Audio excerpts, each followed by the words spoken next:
just made the list! Doctor will see you now. I'm better than you, and you know it!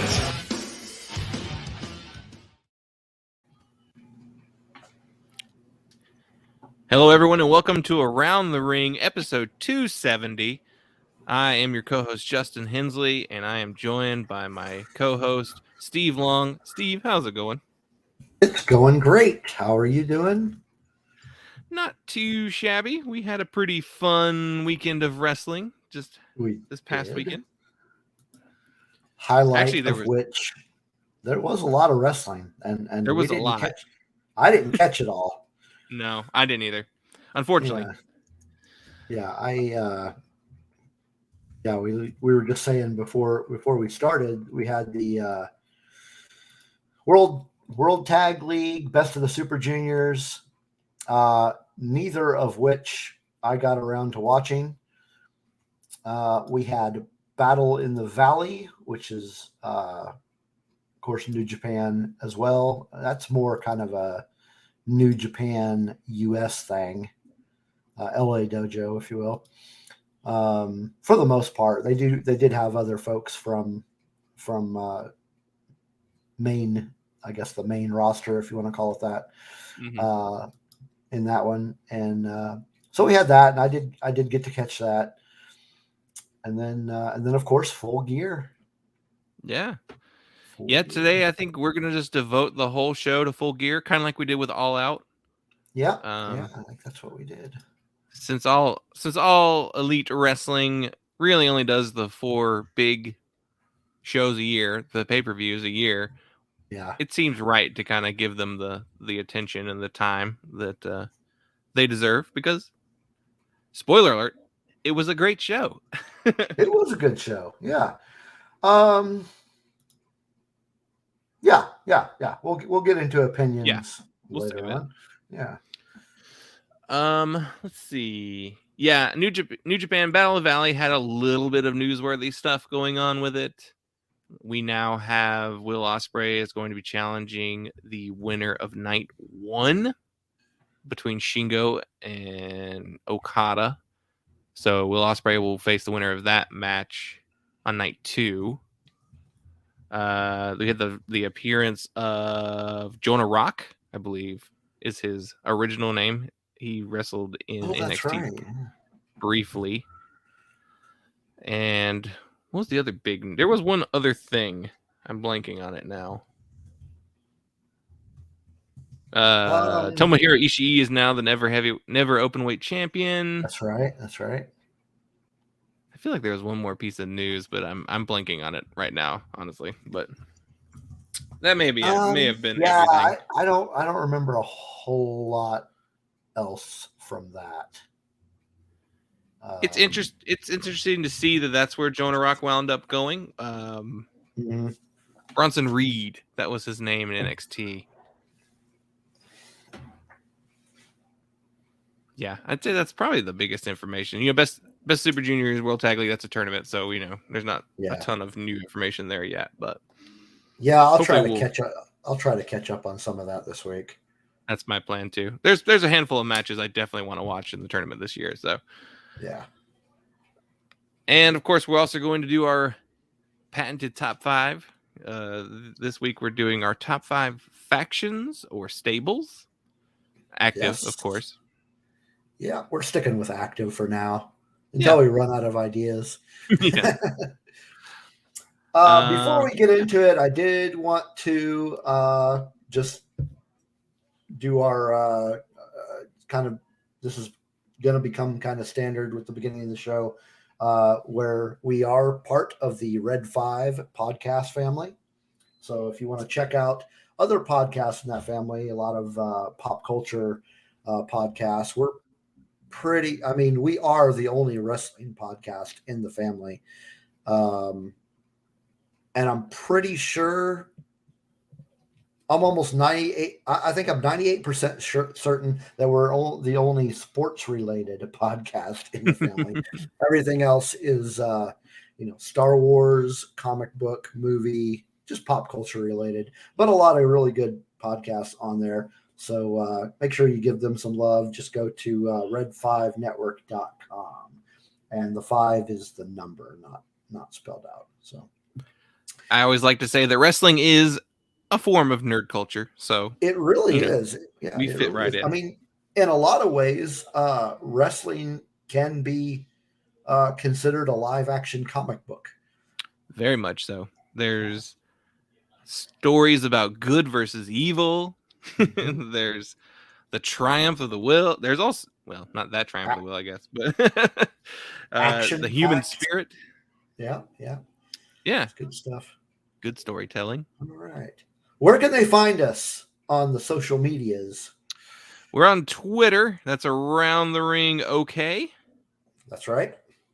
And I am at JuiceFaceKilla on Twitter and Instagram, as well as Punk Lotto Pod on both of those. Yep.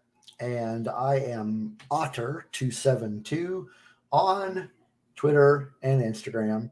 And you can follow my other podcast, Rogue, the number 1 radio, on Twitter and Instagram. Cool. Yeah, I think that's all our social media. That's all our station identification stuff. So, Full Gear. Yeah, Full I mean, Gear, we 2021. glanced at the news. There wasn't much really to talk about There this really week wasn't. that's not related to Full Gear. So Yeah, there really wasn't. we'll basically just dive into it. Yeah, definitely. So it took place in Minneapolis at the Target Center. And unfortunately, I was not able to make it to this one live. And almost didn't get to watch it. I had some problems with the streaming. I'm not going to mention any names. I don't want to bash anybody, but I tried it on one service, and it kept starting in the middle of the event. And I tried on several different Roku devices, even tried it on my computer, kept starting in the same spot, and I was just getting really irritated. So I called them up and asked for a refund, and they said, yeah, we know we're having some problems, but for the refund, you have to call Roku. So I called Roku, and within 5 minutes, I got my refund back, or got my money back. It was like really quick. And so I went to the other service, bought it again, and immediately everything booted up. So I was like, sweet. Thank you. Yeah. So I'm glad you were able to get to it, because the problems you were experiencing were not unique to you, unfortunately. Yeah. I kind of got that impression. But I did get to see it. So we get to talk about Full Gear. And well, should we start with the buy-in? I feel like it's always worth starting with the buy-in. Did you happen to watch? I didn't get to see it. It didn't show up when I booted it. I actually didn't find out there was a buy-in match until I was like writing my notes, and I went out on the internet and we looked at a couple of websites, and I was like, wait a minute, I didn't get to see that. So that one is on YouTube for free, so you don't have to shell out for that one. That's why I didn't see it. The buy-in is your usual kind of package to get everyone to last minute purchases of the pay-per-view. Mm-hmm. There were two noteworthy things that happened on the buy-in, though. First was Dante Martin was in the ring doing an interview with Tony Schiavone. He is from Minneapolis, so he was the hometown hero. They gave him a little bit of a chance to speak, and he was interrupted by the Acclaimed, your favorites. I just don't care. I just don't care about them. They do nothing for me. They did a rap making fun of Dante, which is, of course. But they also extended him an offer to join the Acclaimed. So much like Team Taz, everybody's trying to recruit Dante Martin away from Leo Rush. Gave you a little bit of a action spot there. I think this sets up a match this coming Dynamite between Lio Rush and Dante Martin against the Acclaimed. So that'll be a good match. So it was just a nice little thing to give the hometown guy something special in front of the crowd. Yeah. Cool. I'll have to check that out. I do like Dante Martin. Yeah. And then our lone match of the buy-in was Nyla Rose and Jamie Hayter versus Thunder Rosa and Hikaru Shida. So That's an odd team up. Yeah, it was a match designed to, I guess, kind of like remind everyone of the TBS Women's Championship tournament that is currently ongoing, which I imagine we'll see that crowning moment happen on the first TBS Dynamite. Fun match, interesting combination of personalities. Shida and Thunder Rosa kind of worked well together. They're both the baby faces of the match, and they work styles that are complementary. They're different, but complementary. Nyla Rose and Jamie Hayter, they were the heels, so they work like heels.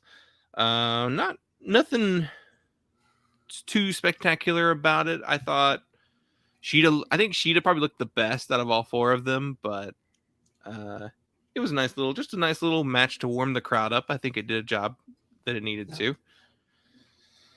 And Serena D was sitting at ringside, so that storyline is not finished there.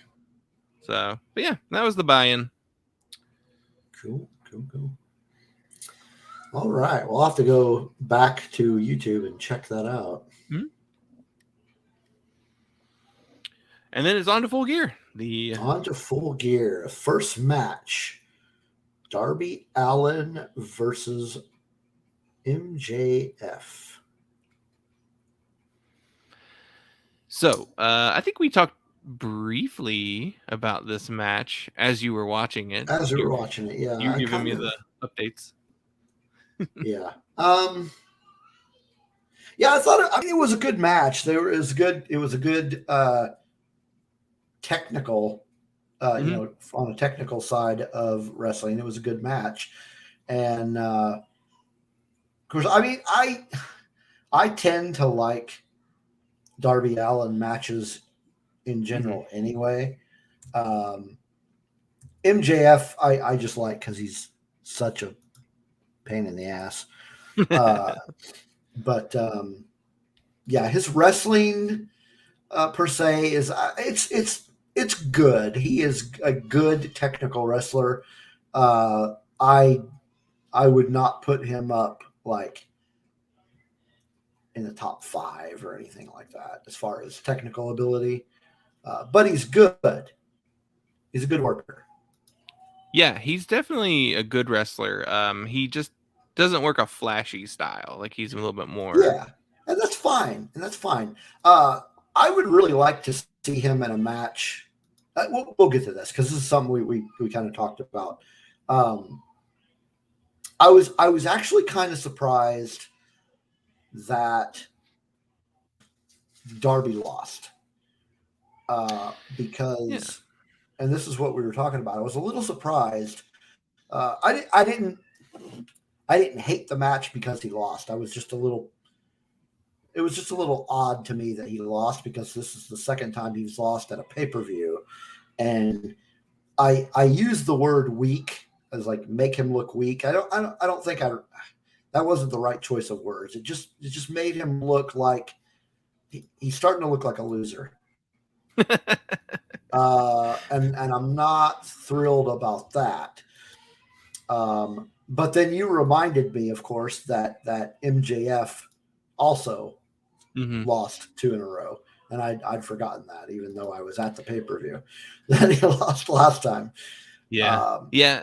Thinking about like wins and losses in this scenario, combined with the fact that both of these men lost their previous matches, I think when you look at who stands to gain or lose the most in winning this match, you have to think about Darby Allin is beloved by the fans, so he's automatically like got the edge. He lost, but as a character, I don't think it's going to hurt him because of that. And ultimately, But, too, MJF losing isn't going to hurt him either because he's so yeah, good at it, and you want to see him lose. That's the idea. yeah. So there is also some ring psychology too there that, you know, you want the heel to lose, you want him to lose, and he keeps winning, he keeps getting away with it. So Mhm.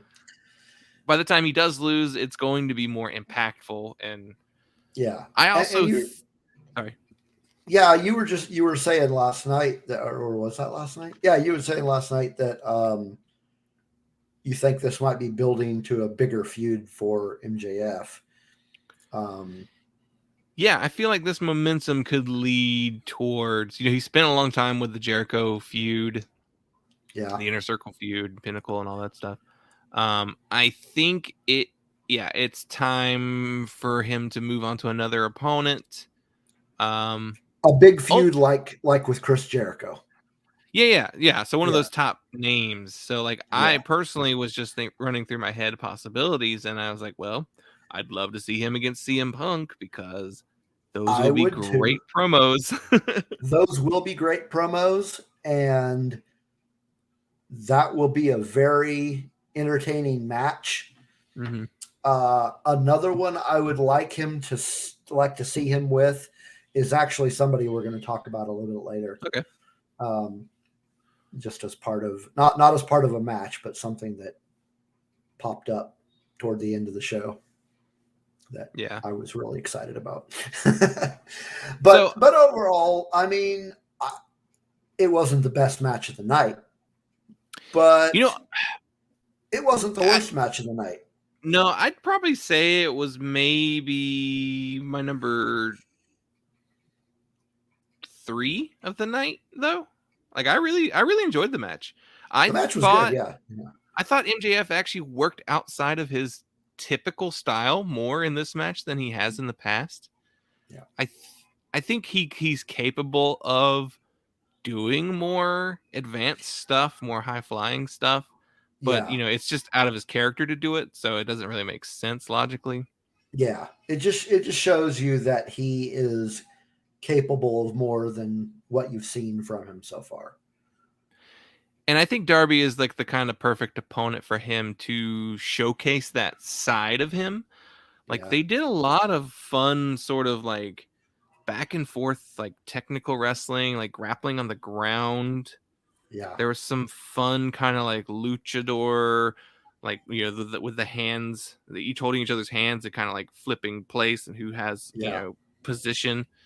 So, and then there was like this beautiful, like, it was a bridge. It was one where it was MJF was laying on on the ground and Darby was on top of him. And they did that bridging standing up thing that then like reversed into he was going to reverse it into a power bomb. Oh yeah. And which then Darby turned into a code red. Like, it was just like a beautiful flow of 3 moves there. That does bring up an interesting point. You use the word flow. But yeah, the match itself just had a good flow to it. Mm-hmm. Yeah, it was really, really well structured as a match. I think emotionally, it probably wasn't my favorite, but flow wise, it probably was the best, like, put together match, I think. And the story that it told, particularly with MJF's knee. Yeah. Like, there was a lot of going back to that. Like, he would do these spots and he'd keep hurting his knee, and then of course, like toward the end, we had the intended intervention that got thwarted by Sting.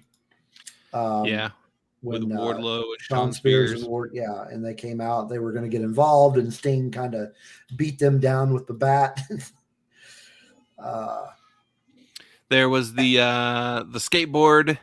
The near disqualification. MJF tried to convince Darby to use the skateboard. Darby refused, gives it to Bryce Remsburg, the referee.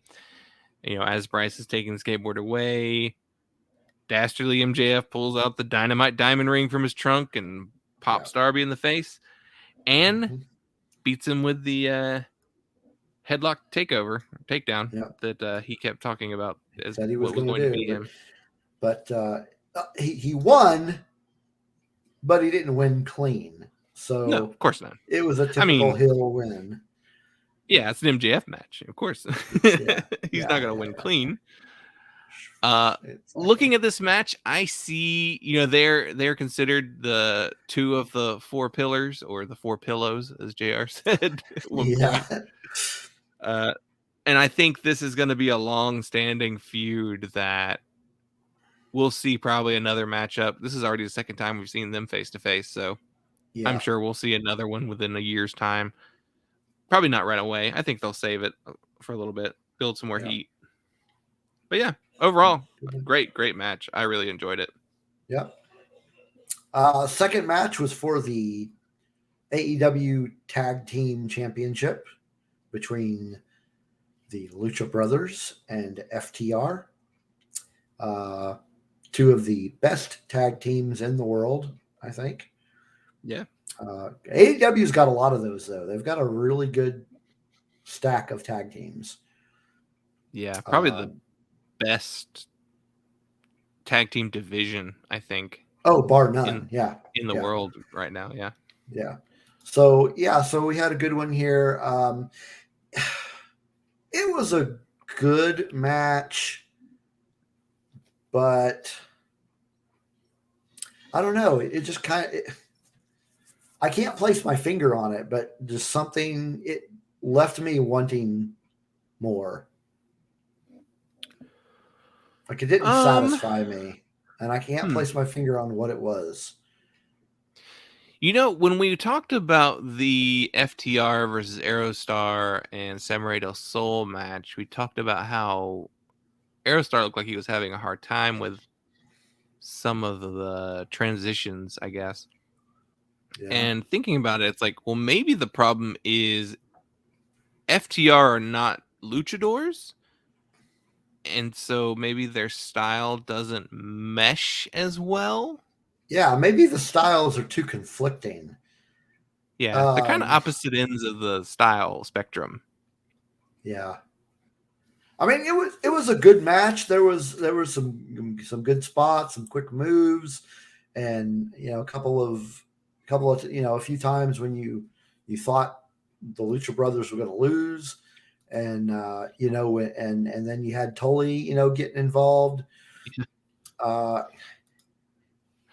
I guess the thing I feel about the match is it didn't feel like a pay-per-view match.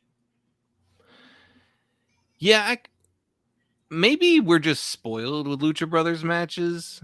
Maybe. And this is because it doesn't quite measure up. It's that could be it, because the last pay-per-view, I was there live, and it was Lucha Brothers versus Young Bucks for the championship. Yeah. And that match was just absolutely amazing. So maybe I've set the bar too high for these matches. And maybe it's the teams themselves I'm setting the bar too high, because like I said, these are two of the best tag teams in the world, wrestling for the tag championship, and it just, I don't know, it just didn't satisfy me. Yeah. I thought it was a really good match. Yeah, probably not my top match of the night, but I thought it was a good match. The ending was a little wonky, like where I believe it was Dash went under the ring and put on the Super Rana mask, and then like the idea was that he wasn't the legal man, but also the match still ended. It was like I was kind of expecting a dusty finish where they come back and restart the match. Yeah.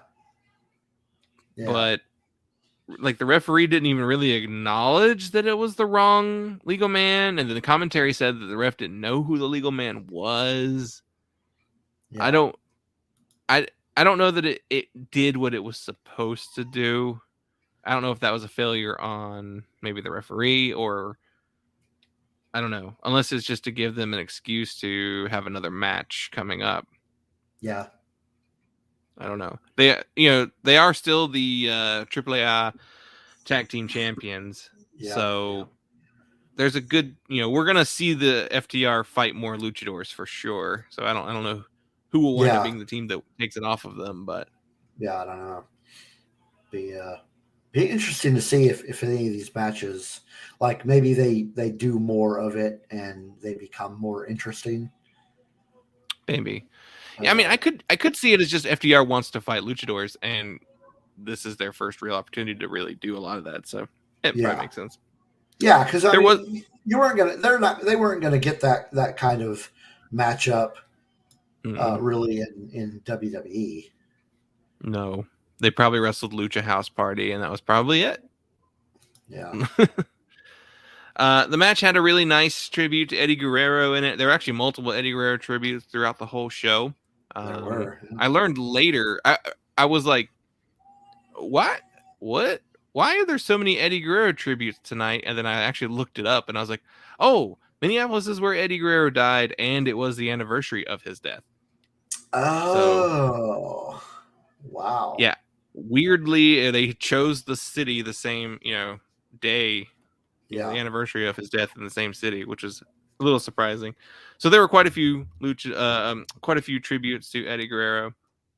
Penta did the Three Amigos in this match, and Phoenix did a 5-star or did a frog splash.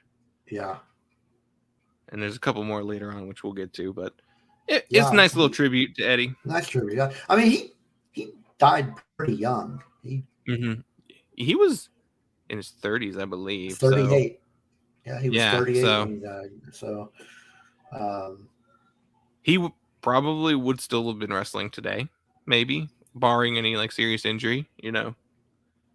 Or at the very least involved in the company somewhere. Yeah.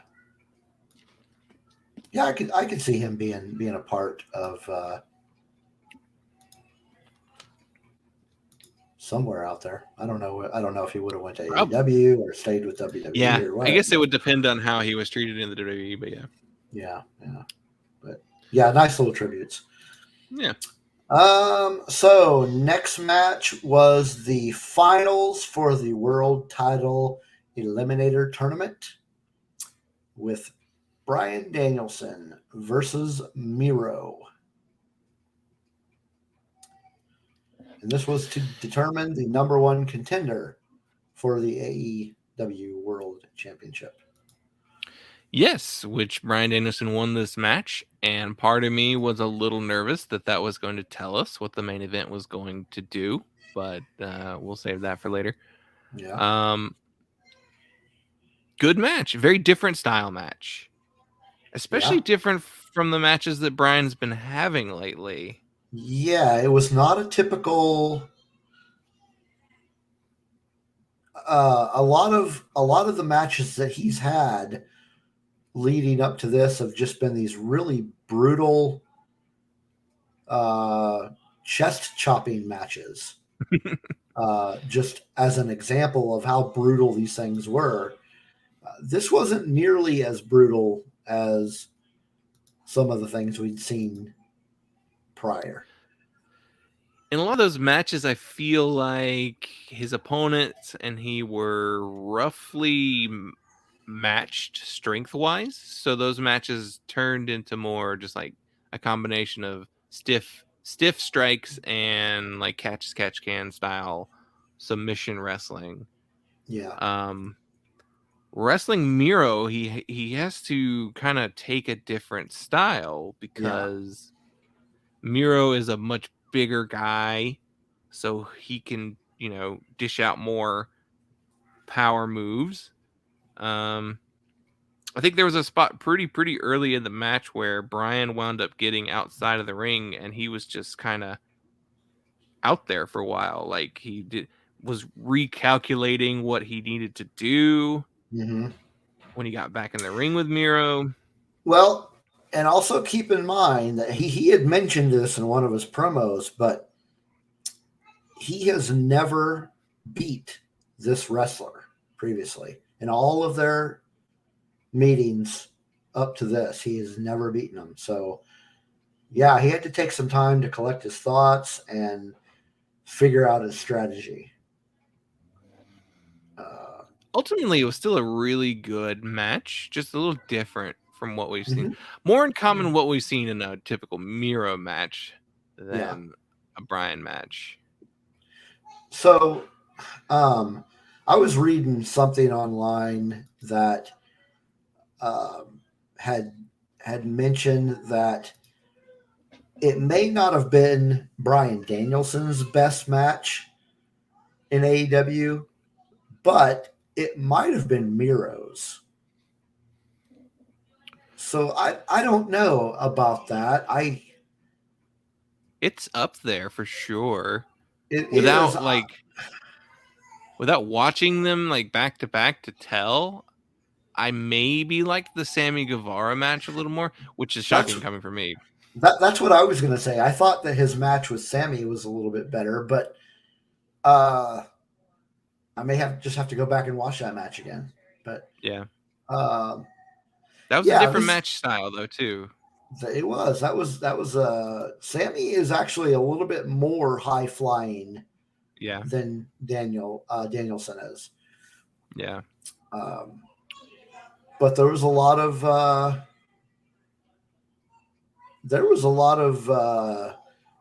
points in this match where you really had no idea who was going to win. I mean, it was just like this could go either way. I genuinely had no idea. Yeah. I thought like, well, okay, then this could potentially lead to Bryan Danielson versus Kenny Omega for the title. That was kind of hinted at. This could lead to Miro versus Hangman Adam Page. Like that could be a different, like difficult, challenge. So yeah, what the actual outcome is not necessarily the one that you would, I guess, traditionally choose to have, but yeah. I do wonder how Moxley pulling out changed the outcome of this match. That's what I'm thinking. I'm thinking this. Number one, this would have been a way different match. Yeah. I think it would have been much more brutal. Yeah. And if I'm being honest, probably a lot more entertaining.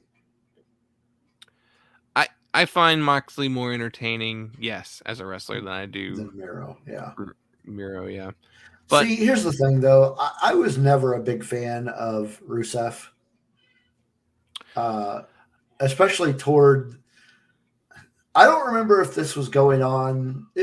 I think it was going on around the time that I just started giving up, and it was during the storyline where his wife was basically cheating on him. Oh yeah, the Lana Summer Rae, Dolph I just Ziggler. don't think he never really got. At least to me, he never really got interesting storylines. Like as a wrestler, it was like he's good, he's okay, just don't like the character. And honestly, Miro is better, a better character, but not by a whole lot.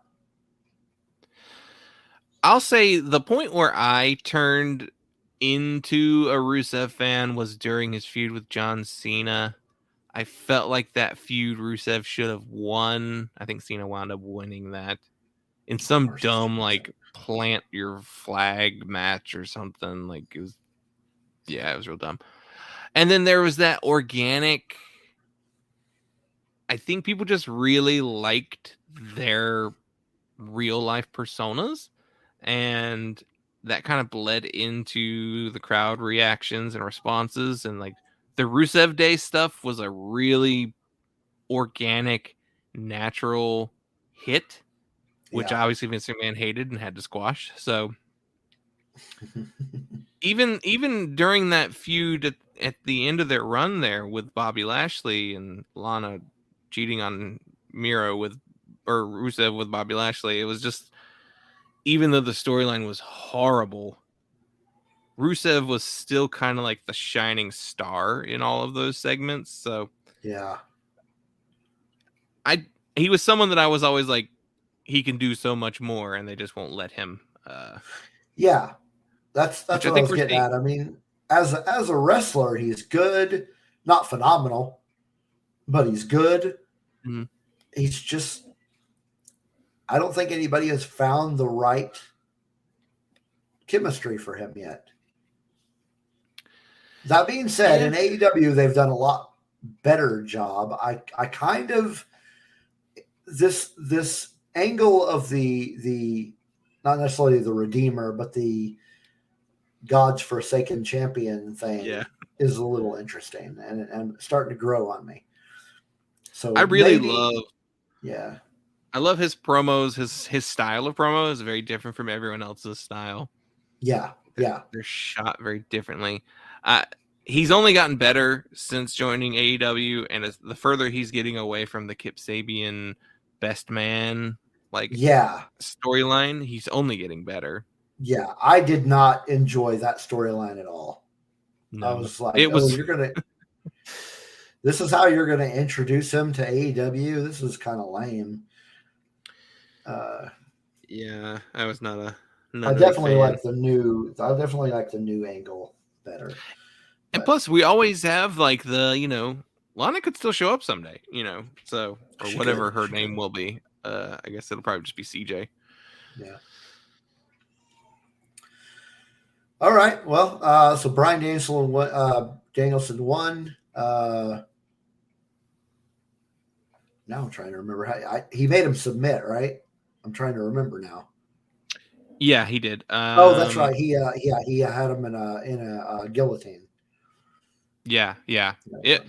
He doesn't have one submission now. I've noticed he's doing this thing where he's like got almost a different submission that he ends every match with. So I like this new reinvigorated, slate of offense that he has.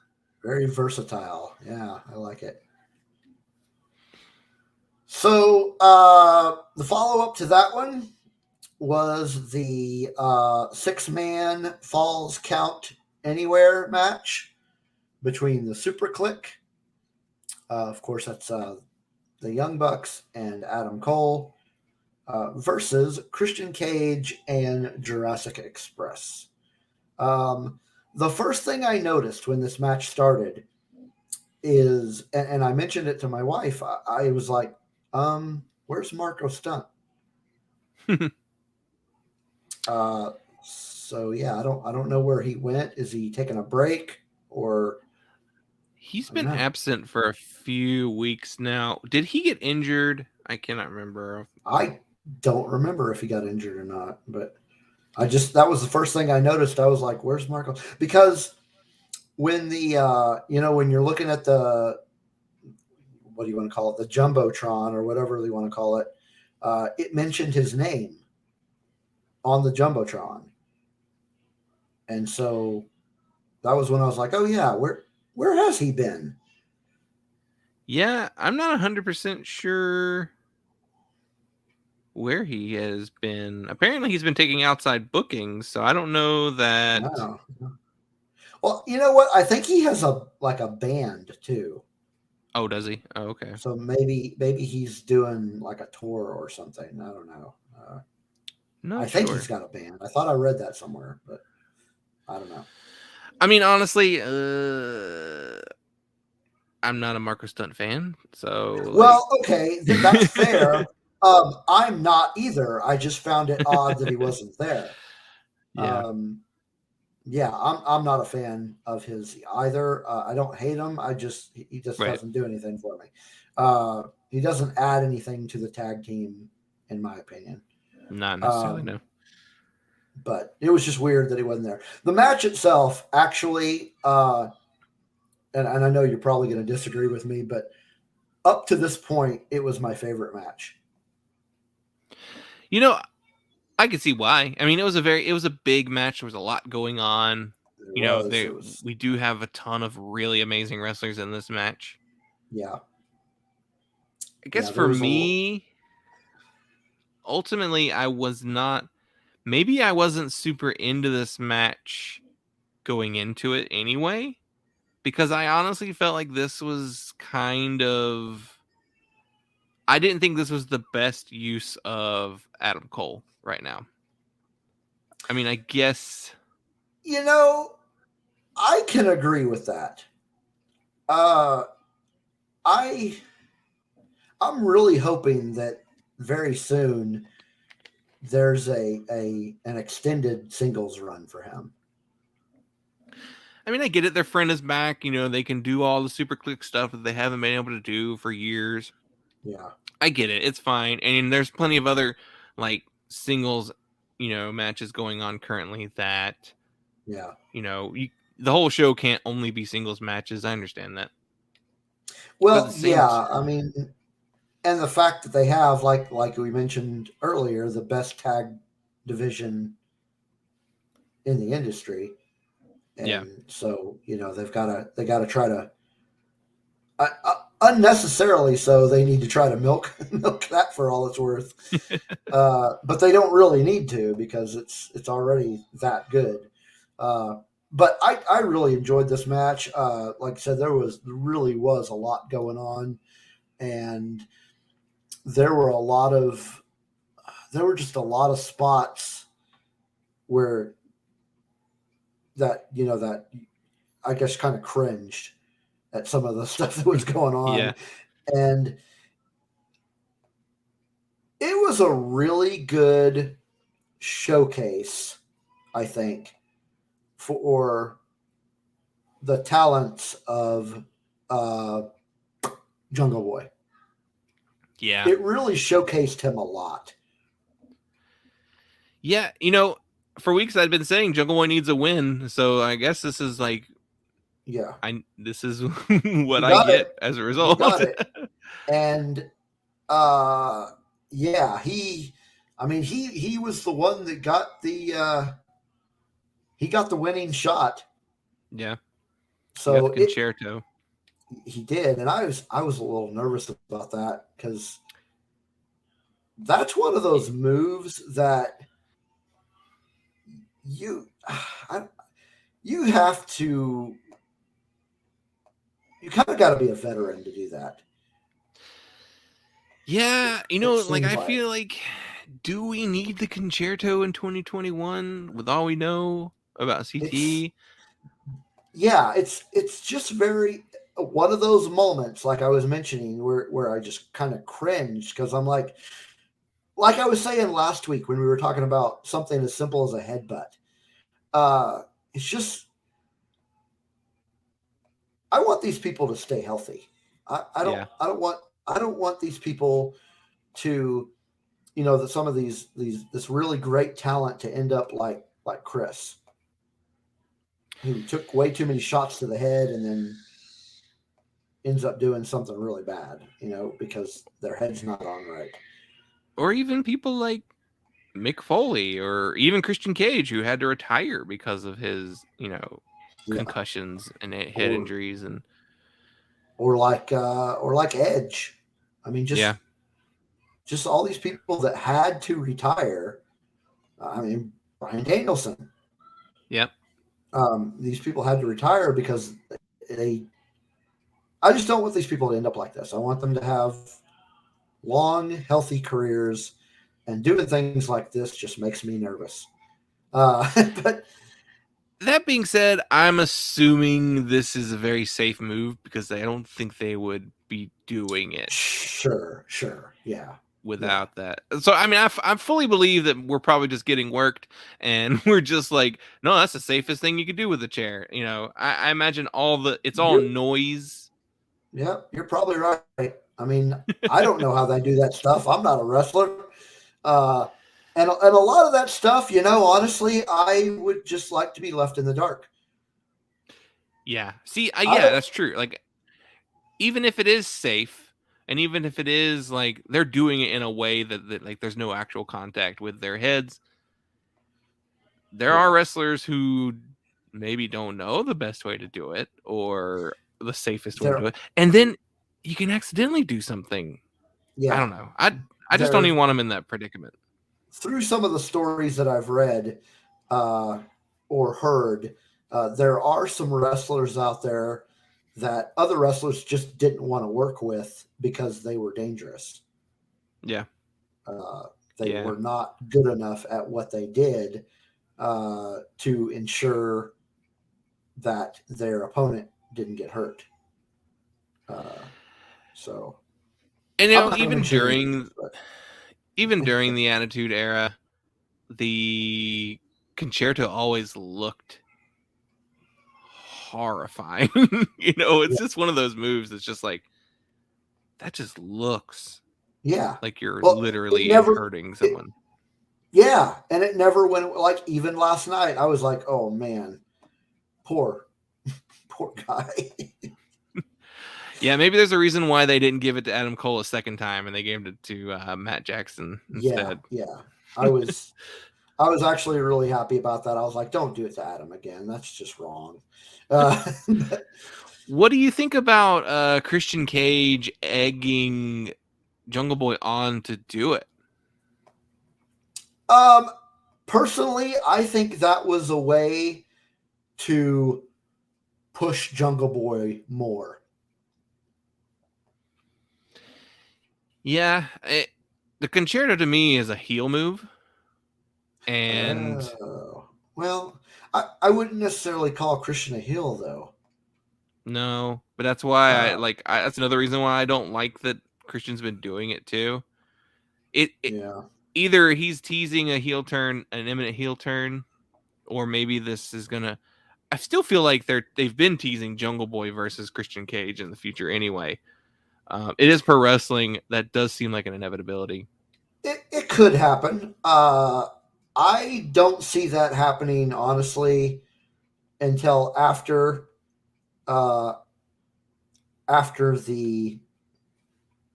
Adam Cole Jungle Boy feud is over, because I don't think it's over.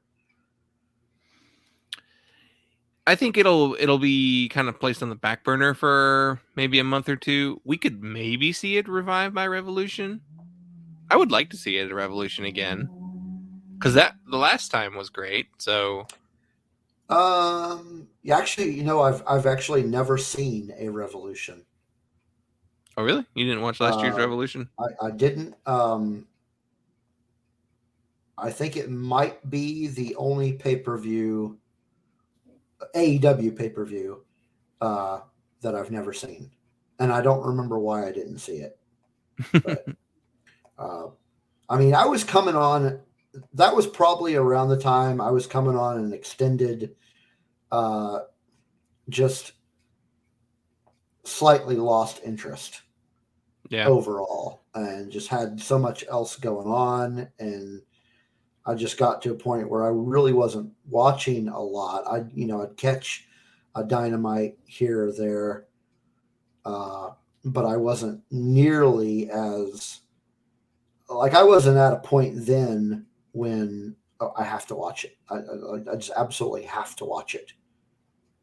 As I am now, I can't go a week without missing one.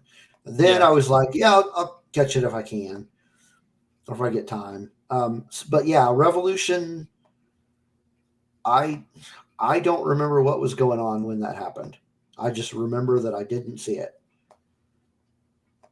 Yeah, you'll be able to watch the next year's. Yeah, definitely. Like the next pay-per-view is Revolution. Is that the next one? I thought Double or Nothing is next. Nope. Revolution comes before, I believe. I want to say it's in March. I think it's usually in January, though. For some reason, they've really pushed the calendar back for Revolution. Currently, it is scheduled. Goodness, why? That's weird. I thought March 7th. Okay, so that's our next pay-per-view. Is March 7th. So when is Double or Nothing? Because I honestly thought that was the next one. Isn't Double or Nothing between All In and All Out?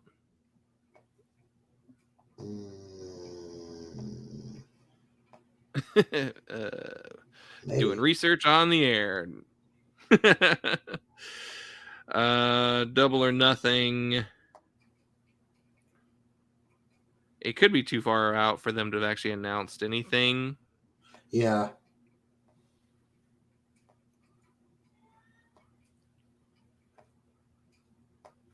It will be in Las Vegas. Yeah, Double or Nothing is always in Las Vegas. In April. Okay. So maybe it is. Maybe it will be after Revolution. Regardless, that's Yeah. overall, I would say this match was maybe a little too long. That's probably my biggest criticism for it. I could see that. I thought it was a little long. I didn't have a problem with it being long because I did enjoy it. But yeah, I could see how it may have went a little too long and taken up space that the title match could have been. Yeah. But we should continue along since we're only at the halfway point. So. Oh yeah, good idea. So next one was another tag team.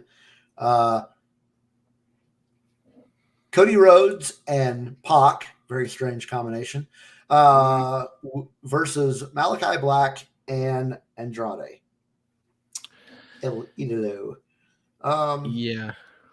This match kind of felt thrown together. Yeah. This felt like it should have been on Dynamite.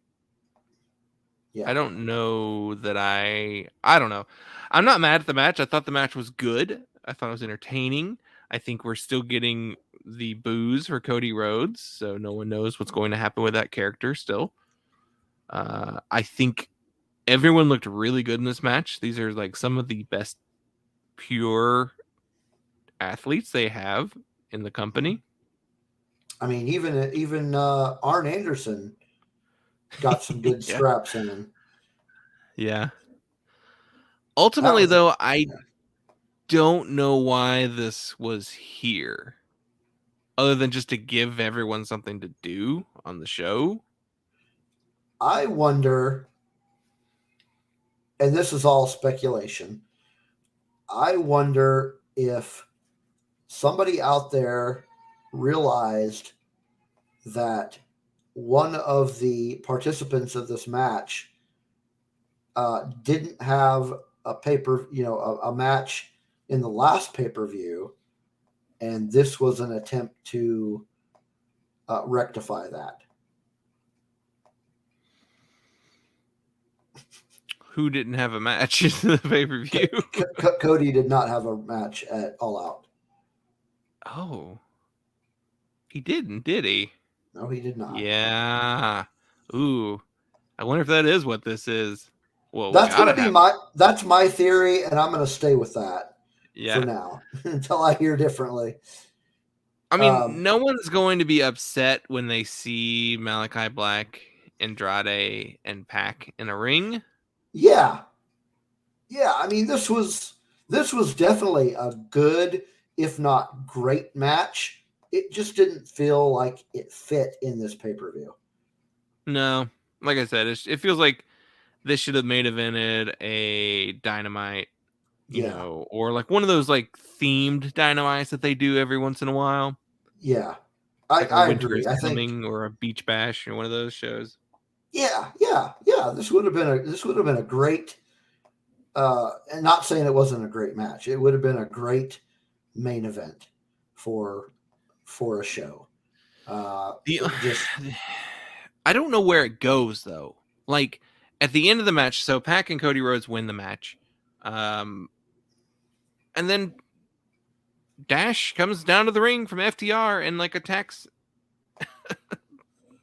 Cody again. So what is this leading to? Are we re-entering the? Are we doing a Pinnacle? I don't understand really what the point of the connection between Andrade and the FTR has been. See, what I think, and just based off of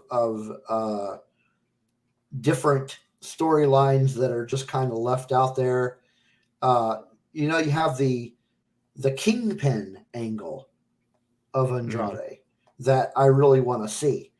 I think this was a little bit more of that, or this storyline is a little bit more of that, where he is essentially using them as minions or henchmen, if you will. Yeah. Just kind of doing his dirty work for him. Because Tully's involvement in this too, this could just be another way to get Tully and Arn kind of face to face again in a program. That could work they too. Kind of, they teased that too, which is like, I don't really want to see a Tully and Arn wrestling match, but their avatars wrestling for them, I guess, could be entertaining enough. Yeah. Or at least, get a couple of punches in, maybe. I don't know. So, okay, here's the zoomed out view, though. What if, because of this Pinnacle connection and Cody, and MJF is head of Pinnacle, MJF is the reason why Cody will refuse to wrestle for the AEW World Heavyweight Championship. So what if this is going to lead to a story where MJF is trying to get Cody to fully turn heel and forsake his rule of never challenging again? Because I feel like everyone thinks that's going to eventually happen. He'll turn heel, he'll challenge for the title again, and he'll win it, and he'll be a heel champion. Maybe this is maybe MJF is going to be like the magic key that kind of like turns Cody fully heel. I don't know. It's just fantasy booking at this point, and I don't really want to put too much hope into it. But I just wonder how much of this is we're just kind of overthinking it. That is also a very high possibility, considering it could be as simple as Cody didn't have a match last time and now he wanted one. Yeah. Now that I say it like that, that's what it is. But yeah. I mean, there's nothing wrong with that. Yeah, you want a match. You're a very important part of this company. Whether the fans like it or not, he is a very important part of the company. He wants a match. Give him a match. Make something up. It's not that difficult to do. Yeah. And it was an entertaining match, so. It was a good match. It really was. It just I've said it probably on every show where we've talked about Andrade, but he's really as a performer, he's just really growing on me. We got another Eddie Guerrero tribute in here as well. I believe. Did Andrade do the Three Amigos? I think he did. I'm pretty sure that was him. Yeah. His is probably the smoothest out of everyone who attempted it this weekend. Yeah. And he did the back and forth shoulder thing, but little nod there, which is nice. Yeah. And there was that little portion of the match where Cody was not at his post, and Pac was looking for a tag. Yeah, I mean, it's the story of can they get along, which I think is good for TV. I don't necessarily think I need a pay-per-view match where that's the story, unless we're going to lead to a Cody versus Pac match, which that would be really good too. I think that could be really interesting. Match. Yeah.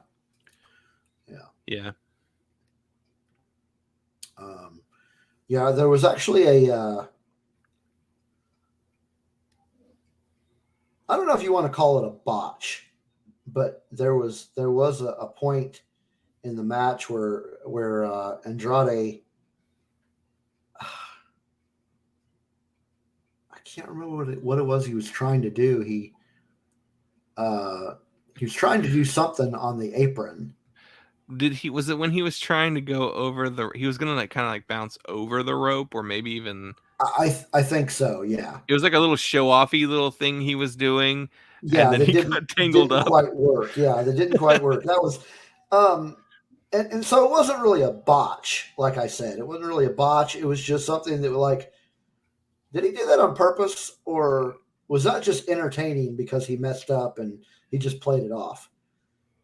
It to me, it looked like he fumbled what he was trying to do, and Yeah. but he played it off. He did. he laughed about it. So He played it off really well, and like I said, again, he's just really growing on me. I like him a lot more than I ever did with his WWE run. yeah. All right, next match was the next one was the women's title match between Ty Conti and Dr. Britt Baker, DMD. What do you think of this match? You know, I won't lie. Is not my least favorite, but it was definitely at the bottom of the list of matches. Let me look through the list here. My least favorite will be very obvious, I'm sure. We'll get to it in a little bit, but No, I'm gonna have to go with this was actually probably my least favorite. So I think I hate to say this because it is the only women's match on the actual card, and it's a women's title match, and it's Britt Baker, who I love. I just don't connect with Ty Conti, excuse me, in any super, deep way. I was very happy she got her release from NXT when she requested it. I always liked her in NXT, but she also didn't really have much of a character. She was also very green. Yeah. When she came to AEW, she came at a time where they needed a lot of women's talent. And so they definitely welcomed her with open arms. She's improved a lot over the last, say, 6 months. She has, but has she improved to a point where she belongs in a title match? Yeah, that's my thinking. Like, Britt needs opponents, yes. And we have a TBS tournament that's kind of tangling up a lot of the other women talent currently. Yeah, but when are we going to see the women's title match that we really want to see? Are you talking about Thunder Rosa versus Britt Baker? I am. I want to know when that's going to happen and why wasn't it Full Gear?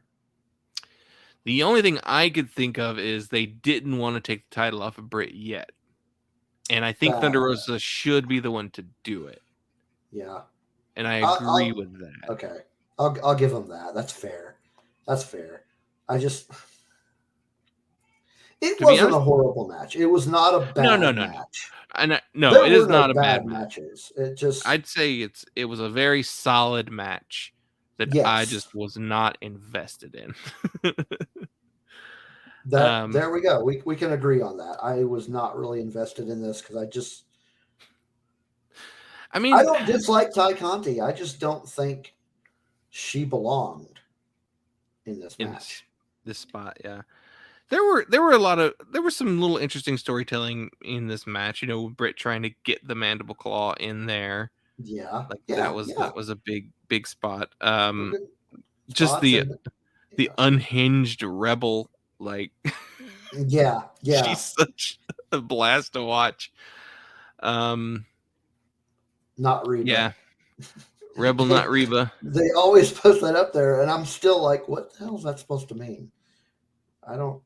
It was from the pandemic shows where Rebel was first introduced, and Britt was calling her Reba. Okay. It's not her name. Her name is Rebel. I totally forgot about that. Yeah. Yeah. She's funny. She is also a lot older than you'd think. She's like 45. And I don't know when she started wrestling.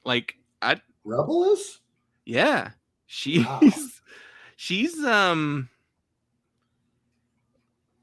Okay, she's 43. She's not quite 45 yet, but still, she's only been wrestling. She's been wrestling for 7 years. That's it. Yeah, yeah. See, Wow. she started late, so that's like what's surprising about her. Well, there's still a chance for you, Justin. What's that? There's still a chance for you then. Yeah, to become a professional wrestler. Yeah, you can become a professional wrestler. Yeah. Yeah. There. I feel bad talking negatively about this match. I do think it was in an unenviable position on the card. I heard a lot of people talk about how this was probably like the point where the crowd was at its lowest. The tag match prior to this and this one, it was a hot show, and the crowd maintained that like active energy for a long time. And it was the show was booked in a way where there was not much in the way of time between matches. So it was a fast-paced show. I think maybe that's why some of my attention wasn't even 100% on this match at this point. Like, yeah. I mean, they got me back at the finish. There weren't like any honest to God bathroom matches. No. So I don't know. Yeah. Anyway, we can move along. Decent match in and of itself, but just as I think we have both figured out, neither one of us were really invested in the match. What was up with the Fozzy guitarist intro with Britt Baker? Yeah. This is what, the second pay-per-view in a row where a Fozzy guitarist has introed somebody? Yeah. This one was better than the Jericho one, I guess, but that's true. I didn't understand. I didn't understand the point of that. No, unless it's just to give something a little bit extra to this match, but yeah. So the match we have after this one was, well, let's just get into it. It was Eddie Kingston versus CM Punk. CM Punk's second pay-per-view match in AEW, following Darby Allin at All Out. I liked this match. However, I don't think it got enough build-up. Really? I don't think they built it up long enough, because it felt like an honest to God, like, grudge match feud, but it seems like a match that grudge might have been a little bit longer.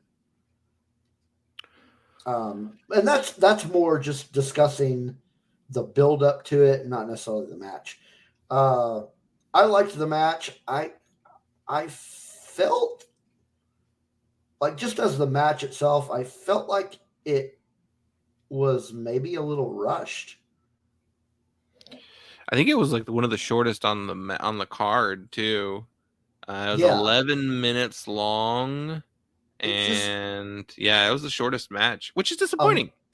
A match like this, like, I was really looking forward to this match, because I was like, man, this one's going to be brutal, and it was. Yeah, it was brutal. This is going to be brutal. It's going to be amazing, and it went by way too quick. Like, I remember. Yesterday, obviously I remember, it was just yesterday, but I remember when I was watching it, and he did that second go to sleep, and I was like, wait a minute, is that it? That's it. I felt that way too. So while it wasn't my least favorite match of the night, it may have been my only feeling of disappointment of the night. Yeah, I could see that. So going into this, the match itself, what I loved. I just didn't get enough of it. So yeah, I agree. I think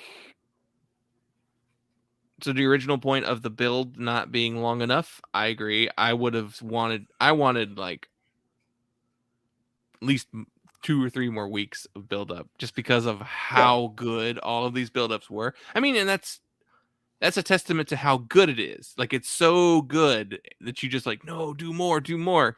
Yeah. So yeah, I wanted to see way more of them back and forth. I wanted to see more of those promos because those promos were amazing.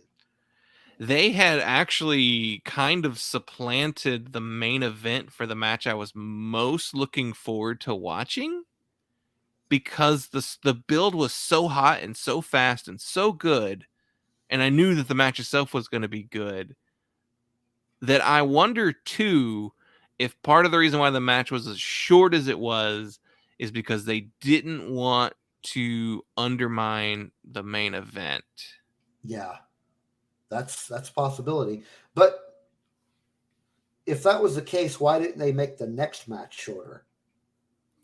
Yeah, tell me about it. We'll get to it. So, okay. The promo, the little package leading into it was perfect. The way Eddie came out to the ring with this super intense look going down, and then as soon as he got to the ring, he's just like, "Come on, bring him to the ring." Punk coming out was super intense. He didn't do clobbering time or anything like that. It was not. He was wearing like more boxing trunks than tights. That was an interesting change of look. I think he doesn't want to wear the regular tights, like the trunks anymore, but obviously people want him not in long johns either. So, but so this is him kind of like meeting in the middle. The before the match even starts, Eddie gets that backhand on him and knocks him down. Oh yeah, knocked him the fuck out. And it was just like, the match was so good, hard hitting. Punk got color. He bladed under the ring or whatever he did. Which I was surprised to see. Yeah. Same here. And then there was that spot where Eddie had that just evil grin on his face. That was just like, oh man, Eddie, that's horrifying. Don't ever do that again. But no, it was pretty classic. It was great.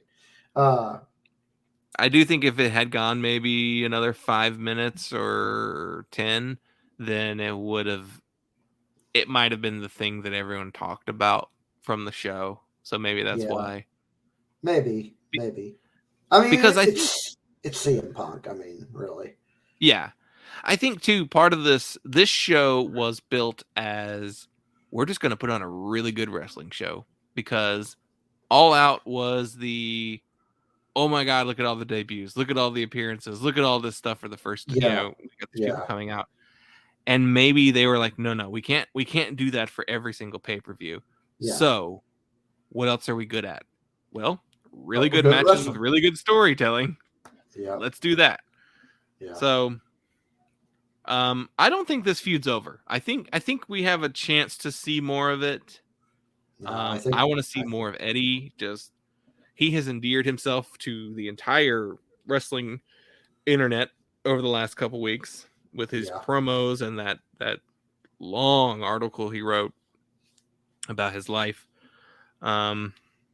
Just, he's someone who I had very little opinion of before he joined AEW, just because I just didn't know his material.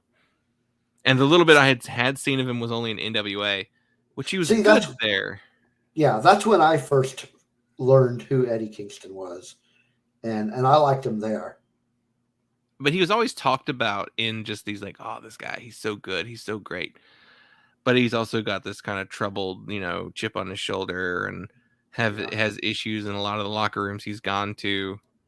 I do think that is kind of the story of Eddie in AEW, is that he is the reason why he has not been more successful in his career. Yeah. And that's what that's what Bryan Danielson was saying. That's what CM Punk was saying. So that's definitely the continuation of the story. I hope this leads. I don't think we'll ever see Eddie Kingston AW World Champion, but I hope we get. No, maybe TNT champion. Yeah, I was gonna say hopefully we get a TNT title run, or at least just like some of these like career defining like victory matches, like these matches that are just like perfect. But see, and that brings up another thought that I had about this match. Like up to this point, CM Punk has been, he's been in the company, what, 4 months now? 3 months? something like that. And hasn't lost a match. If he would have lost this match, I don't think I don't think it would have made him look weak. And I honestly don't think it would have bothered me all that much if he lost the match. Yeah. The only thing I can think of is the reason why they didn't pull that trigger is they want to save that for an up-and-comer, maybe. They want a younger guy to be because that's kind of Punk's role right now, has been the wrestling the younger talent. So maybe I could see Punk being like, no, the first guy I want to lose to is Jungle Boy, is MJF, somebody like one of the 4 pillars, maybe. Yeah. So yeah, that'd be fine. I just think that I would not have been all that upset if he lost to Eddie. No, I wouldn't either. I was rooting for Eddie the whole time, so yeah. Ultimately, though, Eddie isn't hurt by a loss. Eddie is still beloved, regardless of wins or losses. So yeah, he didn't want to shake his hand at the end. So, like you said, this feud is not over. And speaking of feuds that should be over, yeah. Let's get into it. Let's talk about my least favorite match on the whole card. The Inner Circle versus the Men of the Year and America's Top Team. You're right. I had totally forgotten, honestly, about the match. I take it back, Miss Baker. Yeah, yours was not my least favorite match. See, and this is the thing here on Around the Ring. We've kind of been going, or at least I have been kind of going back and forth on this. The reason I've been going back and forth is I'm thinking of what the potential of the end game is. Mm-hmm. With this match that we got last night, the end game was still not achieved and doesn't look like they're any closer to achieving said end game. And end game, as I refer to, is the highlighting and push of Men of the Year, Scorpio Sky and Ethan Page. My thoughts were, they're doing this. Let's just be patient, give it time. They're going to push these guys and they're going to make them look amazing. They still haven't done it. They didn't do it at Full Gear because who took center stage? The MMA guys. Yep. And ultimately, I feel like that was the actual end game. There were reports that Jericho was going to do a feud with Mike Tyson early on. And then like he had to back out because he actually wound up like doing an actual boxing match. So he wasn't allowed to wrestle. So I think this is Jericho's replacement. He's like, he wants to wrestle non-wrestlers for some reason. I think he wants that mainstream kind of attention. I don't know. I don't care about UFC. I like people to fake punch each other, not really punch each other. So yeah, I'm a little tired of this feud. I hope it's over. I feel like it was to put over Junior Dos Santos and Andre Orlovsky. They looked okay, but they're very clearly were just not professional wrestlers. So, Oh no. and then ultimately, even the very finish of the match was a botch because Junior Dos Santos was not in his spot where he needed to be to hit Jericho, and you could even hear Jericho yell at him, Junior, to get him to pop up and punch him like he was supposed to. So, they I mean, did yeah. not belong in this ring. No. Dan Lambert included.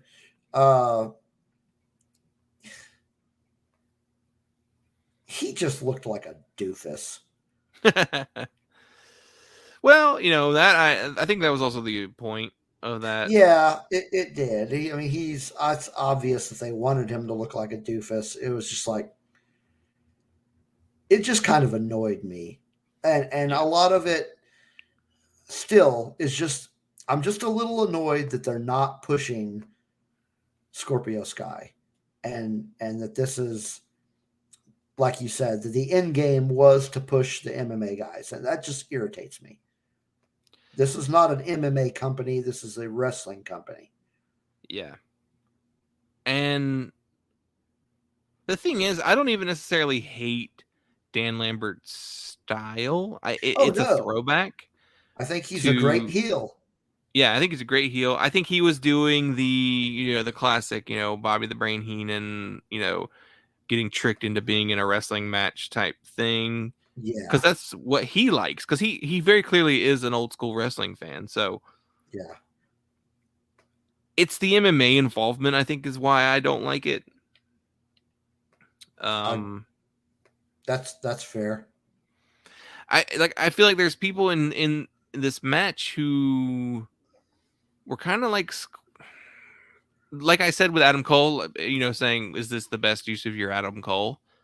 To me, is this the best use of your TNT champion and Santana and Ortiz and the Men of the Year? Like, yeah, I think Santana and Ortiz need to be in the tag title hunt. Yeah. And I keep going back to Scorpio Sky, but you're talking about a guy who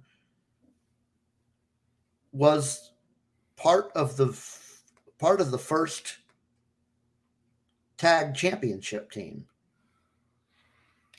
Yeah, and there was that push for him. And this is the best you have for him? He feels like a dropped ball. Like, I feel like he should have had singles gold by now. I think he should have won that TNT title. Yeah. Also, the guy can talk, so he doesn't. So yeah, he doesn't need Dan Lambert. They can both talk. They don't need someone talking for him. I mean, they talk too, but Lambert gets the majority of the mic time. Yeah, and see, that's another point to this whole team is you've got the Men of the Year. You've got Scorpio Sky, who is good on the mic, and then you've got Ethan Page, who is like probably one of the best in the business right now on the mic. Mm-hmm. And you got Dan Lambert talking for them. Yeah, I think. I just hope it's over, and I think it might be. I don't know that it's over as far as Lambert's involvement, but I really hope. I hope it's over, but I'm not as optimistic as you are about the fact that I think they've got more. I think there's more in the tank on this one, and it's going to be more of the same. I feel like they're going to get Page involved at the next level. Probably. But yeah, I'm done. I'm done with it. I mean, the match itself, when the wrestlers got involved, was interesting, and I liked the addition of Baron at the sidelines. That was amusing. And then he gave Ethan Page the claw. That was a lot of fun. Yeah. I mean, hey, Ethan, how do you feel getting the claw by a probably 75-year-old man? if not more. I don't know how old the guy is. He's got to be at least in his late 70s. But yeah, it was just that was fun. So there were bits and pieces of good spots in this match. Well, Sammy on that ladder. That was one of those yeah, Jeff Hardy ladders. This it was like, yeah. where do you even get a ladder that tall? Ladders. Yeah. The weapons being all Minnesota manufactured, inventions was weird. The bunt cake pan, the toaster, the some of wakeboard. some of those were kind of cool, and some of them were just not.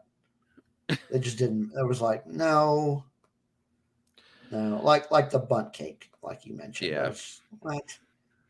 Why? Ultimately, I don't think we needed two of these kind of matches on the pay-per-view, because the Jurassic Express Super Click match was also a yeah no DQ match. So this just wasn't. I did appreciate the very finish of the match, Jericho's tribute to Eddie Guerrero. Eddie and Jericho were really good friends, so that was very clearly an emotional moment for him. So we forgot to mention Punk also did some Three Amigos in there too, so that was interesting. Yeah. And it made the most sense for Jericho to kind of nod to his friend, but yeah. I would have liked Chavo to have been involved with the show somehow. I think that could have been done. I know he's currently working on a television show. I think he's involved in that Heels TV show. Who is there? Chavo Guerrero. Oh, okay. I think he's involved. He was written off specifically so he could go do some TV stuff. So they said he's coming back at some point. So once I guess the show's done for the season, but yeah, I thought it was done, but not. It could be. I don't know. Okay, so that was our Men of the Year, Team America, whatever, top team. That's what they're called. See, that's how much I don't care about them. I can't even get their name right. And then that brings us to the main event. Well, actually, you're skipping over our lone surprise. Oh, how did I forget this? That's what I was so excited about.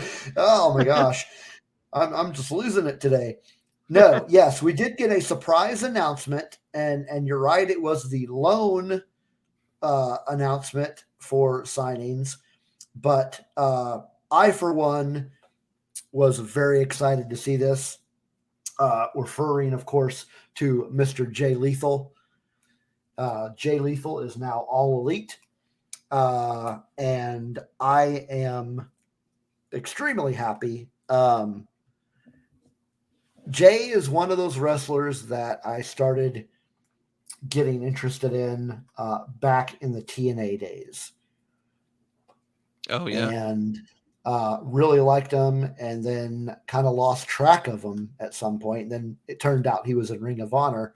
And that was the point, just just a few months ago, like back around the time you and I started kind of rebooted this podcast, where I was like, yeah, maybe I'll start watching Ring of Honor because he's in it. And then it just never came to fruition. I caught a show here and there, but every time that there would be a show that I would catch, he would not be on it. Yeah. So I just got disinterested in the product because I'm like, well, I kind of wanted to see Jay Lethal and I'm not getting him. So yeah, I'm just going to stop watching it. But then we got the announcement that Ring of Honor was folding, more or less. And now we get Jay Lethal in AEW. And he's kind of pulling a Ruby Soho and coming out of the gate strong with a title match. Yeah, they did a weird. So they did one of those introductions that they did that to Christian Cage in his introduction. The bad thing about the Christian Cage introduction is they overhyped it as saying a Hall of Famer is coming to, they hyped it up so much to the point that when he appeared, a lot of people were like, "Oh, that's it." Um, this one was smart because they didn't tease like we've got a major announcement. Yeah. Tony just comes out and he goes, Tony Schiavone comes out and he says, we've got a new talent here, and it is Jay Lethal. Yeah. It was like no fanfare at all. He Yeah. got a little bit of a pop. It was a pretty decent pop. Like, having not been in the building, I don't know how big that pop was. Yeah. I would have been popping hard for it. Yeah. But I mean, yeah, when they did announce it, I kind of stood up in my off the couch and I was just kind of like, yes. And again, I think that they may have chosen to do it this way because again, they didn't want to overshadow the main event. So yes. So with this announcement, I was happy to see it, and I cheered when it happened, but I kind of spoiled myself on it a little bit. I was staying off social media because I did not see the pay-per-view live. So I was like, I'm not going anywhere near social media. But what I did do, not thinking properly, is I went on shopaew.com because I don't remember what it was. I was looking for something specific. Yeah. I do remember there was something specific I was looking for, and I was scrolling through one of the pages and I saw the shirt and I was like, there's something they're not telling us. And that was when that's when I texted you and you said you have to watch the whole show. So I was like, oh. So yeah, when we were talking before you had watched it, I wanted to say this is a show with no surprises because I was like, I wanted to give you kind of like just so you know, this isn't an all out where we're going to get a bunch of surprises. This is just going to be a good wrestling show. But I also wasn't like, well, there's still one surprise like that happens. But yeah. And I think I would have enjoyed it more had I not spoiled myself, but I still enjoyed it because I'm just really happy that he found a place and that it's a place where I will be watching him. It's noteworthy because this Jay Lethal signing with AEW is the first Ring of Honor wrestler to sign to a new company. We've seen one-off independent, like Bateman's been involved in New Japan stuff, but that's been happening all along. Same with Chris Dickinson. Bandito has been taking a lot of independent bookings, the GCW appearances by, the Briscoes. So like, this is the first person to sign with a company. Yeah. I believe there was even an interview after the show where he was asked if he would be appearing at Final Battle because he was part of Ring of Honor for a very long period. Yeah. He was their top champion. He was their world champion for an extended period. He was also their television champion at the same time. He was like top dog in Ring of Honor. So it's kind of surprising for him to not be involved with Ring of Honor at their Final Battle. Honestly, I thought he was going to go back to TNA. And that's where I thought he would wind up too. Impact, they don't call it TNA anymore, but yeah, I thought he was going to go back to Impact, and at that point, I would have, I might would have had to make some time to watch. Yeah, but I guess too, he was involved. Was he involved in the original All In? Even the Black Machismo. I They don't tapped him on the remember. shoulder and he turned into Macho Man.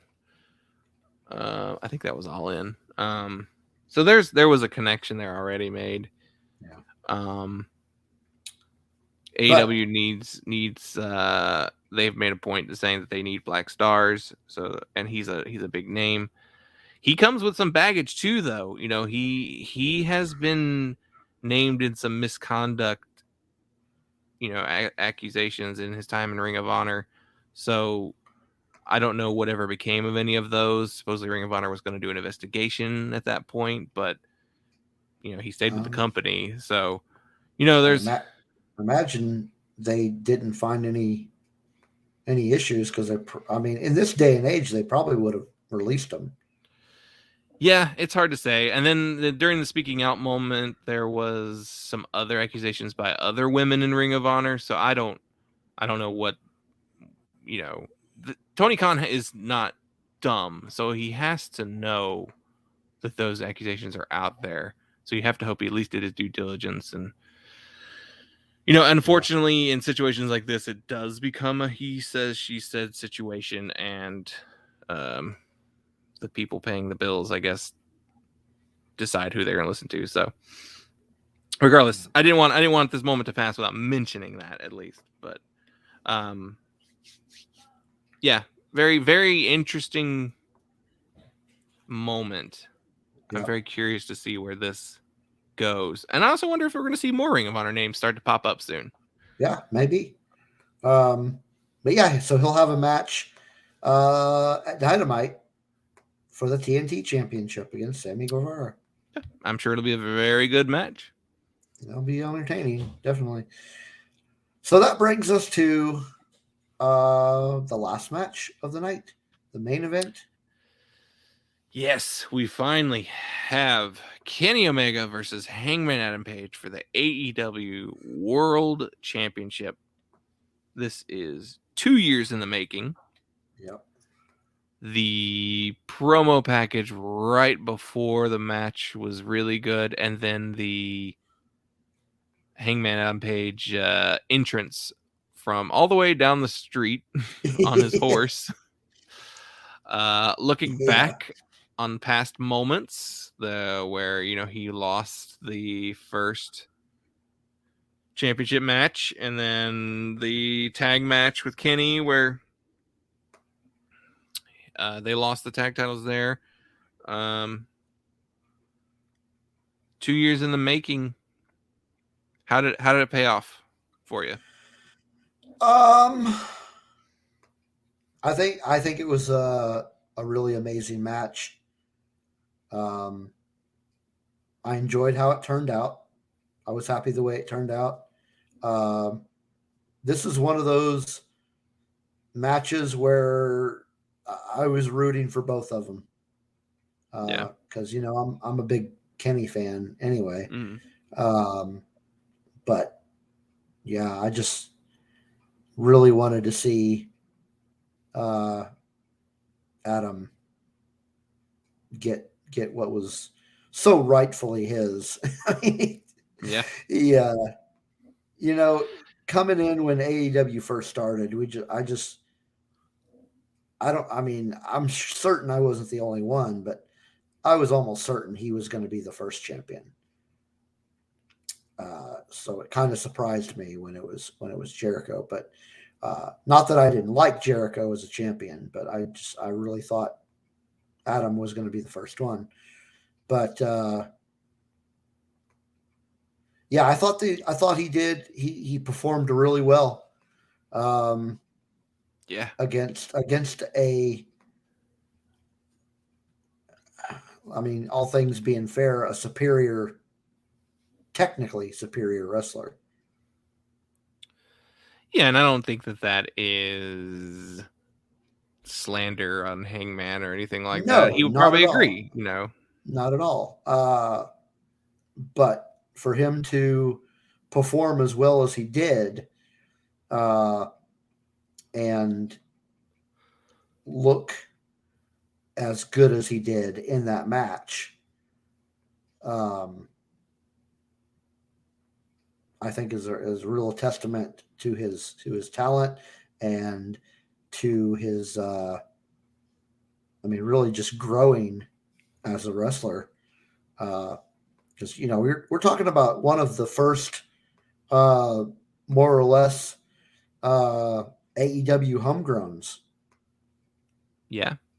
Um, Yeah, he had a a stint in Ring of Honor in New Japan where he was like turning some heads, but yeah, he even in that very first championship match, to me it didn't.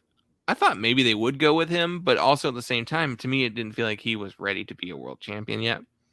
Yeah, And I think the 2 years, I think it's something happened. I guess it was right before the tag team with Kenny Omega. That's when it kind of unlocked. Like when the cowboy shit started, yeah, that's when he became like this guy. Okay, this guy's got it. He's ready for it. He's past that whatever that imaginary threshold was that he needed to cross. He's ready now. yeah. And so the year and a half build since then has been just incredible. It has been an amazing build, for sure, for sure. Um, Man, I tell you, the match itself. Um, I was telling you last night, during the match. Um, this one's really a nail biter. Uh, you're just there were so many near falls, and just you really had no idea how this was going to turn out. They really did a good job, kind of keeping you on the edge of your seat. I think going into this match, so when it was kind of like announced, like, okay, Hangman is going to be the challenger after he won that ladder match. Yeah, Part of me was like, is it too soon to end the Kenny run? Like, is it already time to call it a day?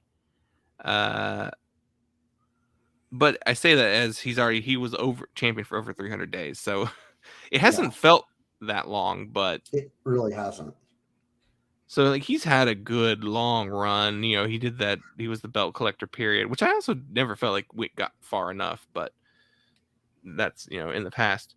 Yeah, So I was like, is this the time? Is he gonna fall short again? But no, I think going into the build to this match over the last month has been Hangman's winning. It's Hangman's time. He's going to get it. But yes, there's that little piece of you that's like, what if it's not his fault he loses? yeah. Like, what if, just like the signing? What if Callis gets involved Mm-hmm. and causes him to lose?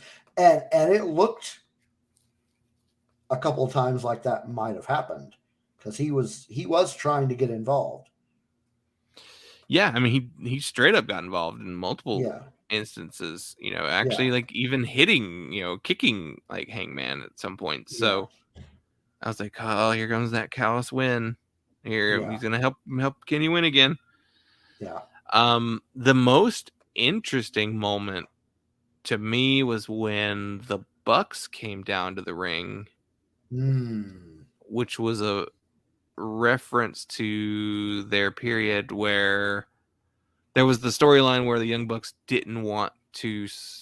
They didn't think Hangman could do it, so they didn't, support him originally, and then he cost them the tag titles. Yeah. In that match, so there was just that. It's kind of come full circle with them. They came down to the ring. They were beat up from their match. Yeah. So yeah, that was definitely one of those things where you're like, oh man, now they're going to get involved, but then that nod. Yeah, he went to both sides. One side Nick was on, and then another side Matt was on. It Yeah. was the first buckshot lariat to the back of Kenny, and then he went across the other way.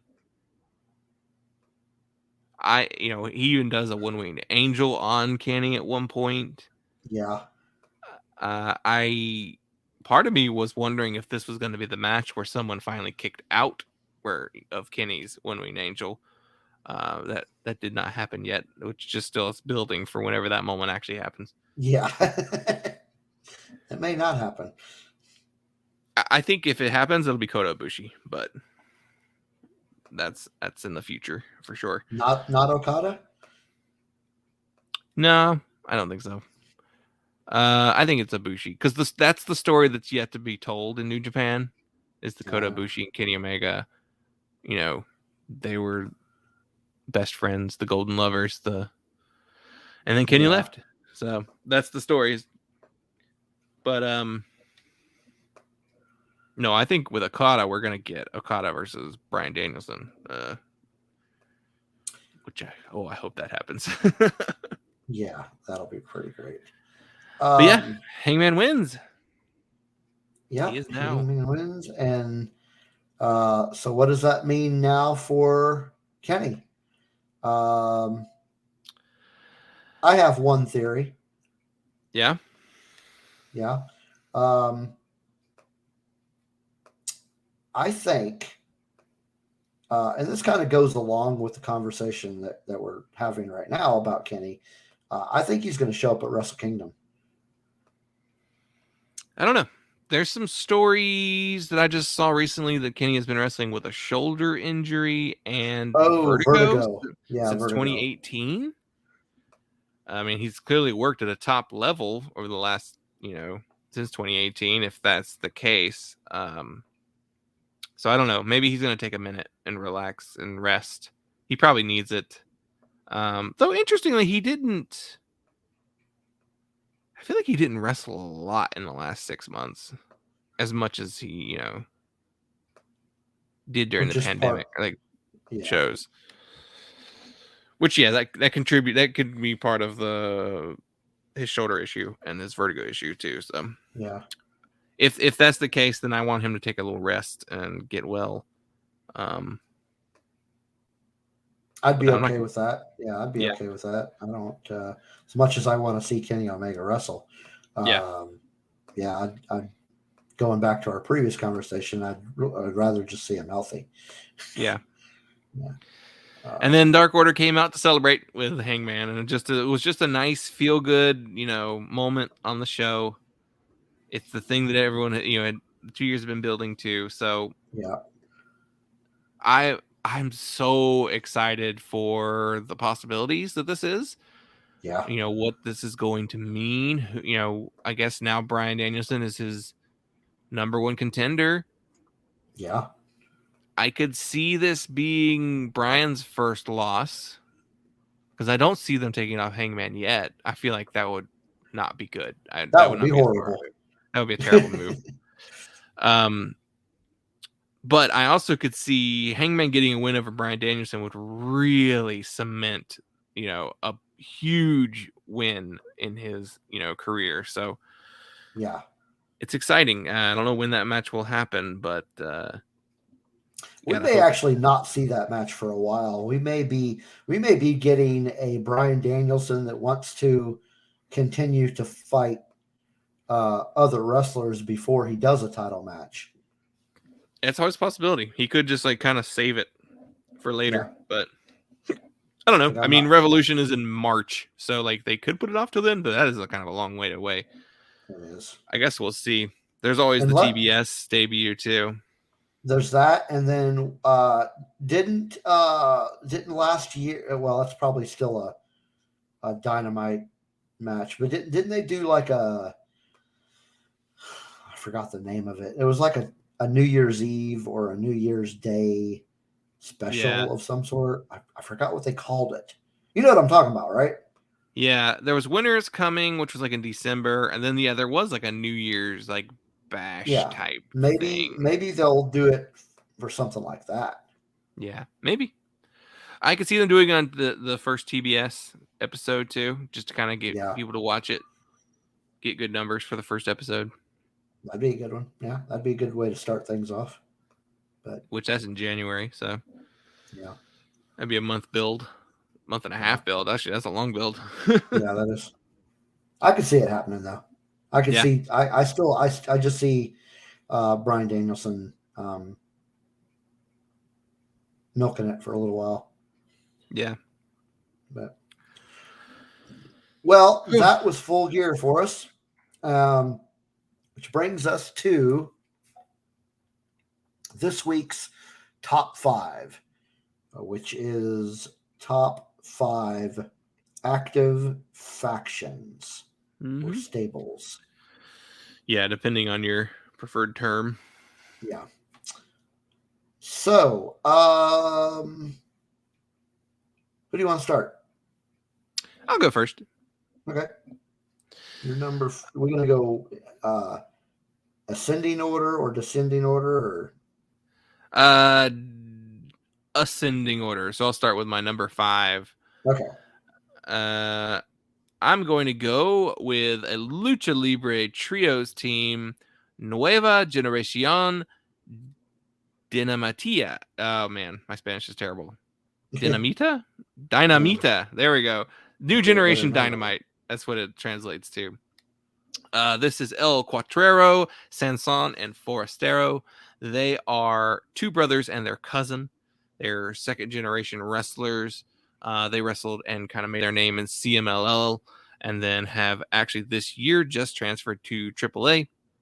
Okay. They are just in Lucha Libre. There aren't that many. There are dedicated teams, but there aren't that many. Like every kind of combination of 2 or 3 guys has a name, but they don't wrestle as frequently as these 3 guys do together. Yeah. The Lucha Brothers are probably the other ones, and then there's another one I'll mention in a little bit too. But yeah, they're I noticed them for the first time a few years ago, especially Sanson.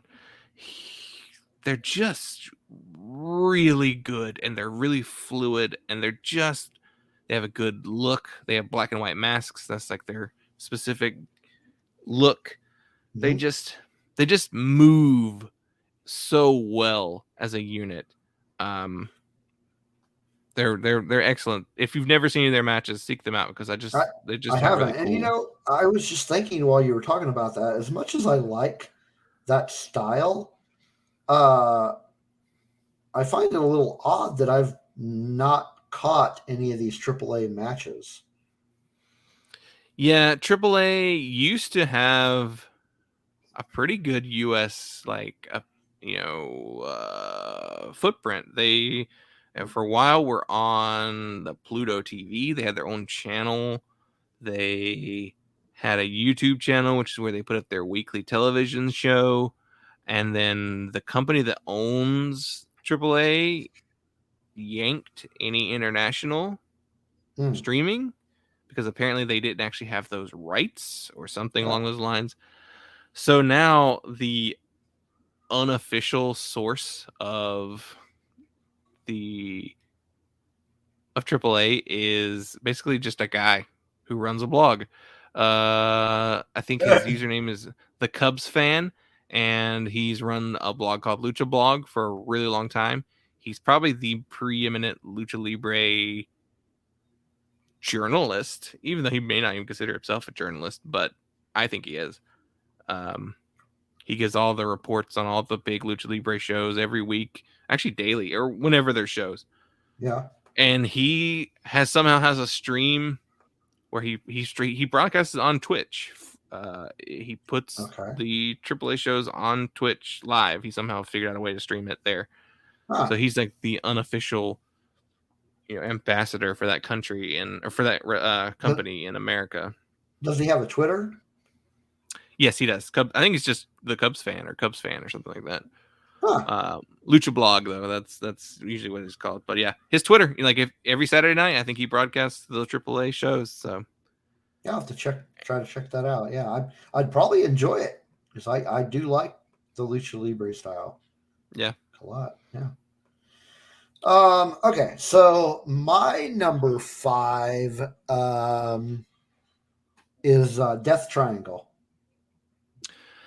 I was wondering if we should still count them since they haven't really done much in a while. They haven't, and it was the 5th one that I came. Actually, no, this was the 4th one that I came up with because I had trouble trying to figure out what was considered a faction and who my favorites were, because they're not really a whole lot out there that I could think of.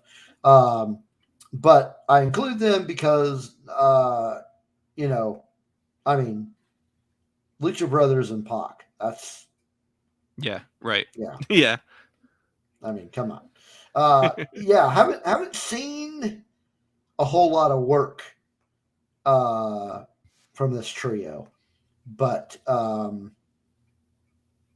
maybe that's something they need to bring back for a little while and in AEW and get some more play. Yeah, they're still around. I mean, I guess the Eddie Kingston thing is kind of where that program kind of like ended, and it's the last time they had like a big moment together. But it was this year, so we'll count it. Yeah.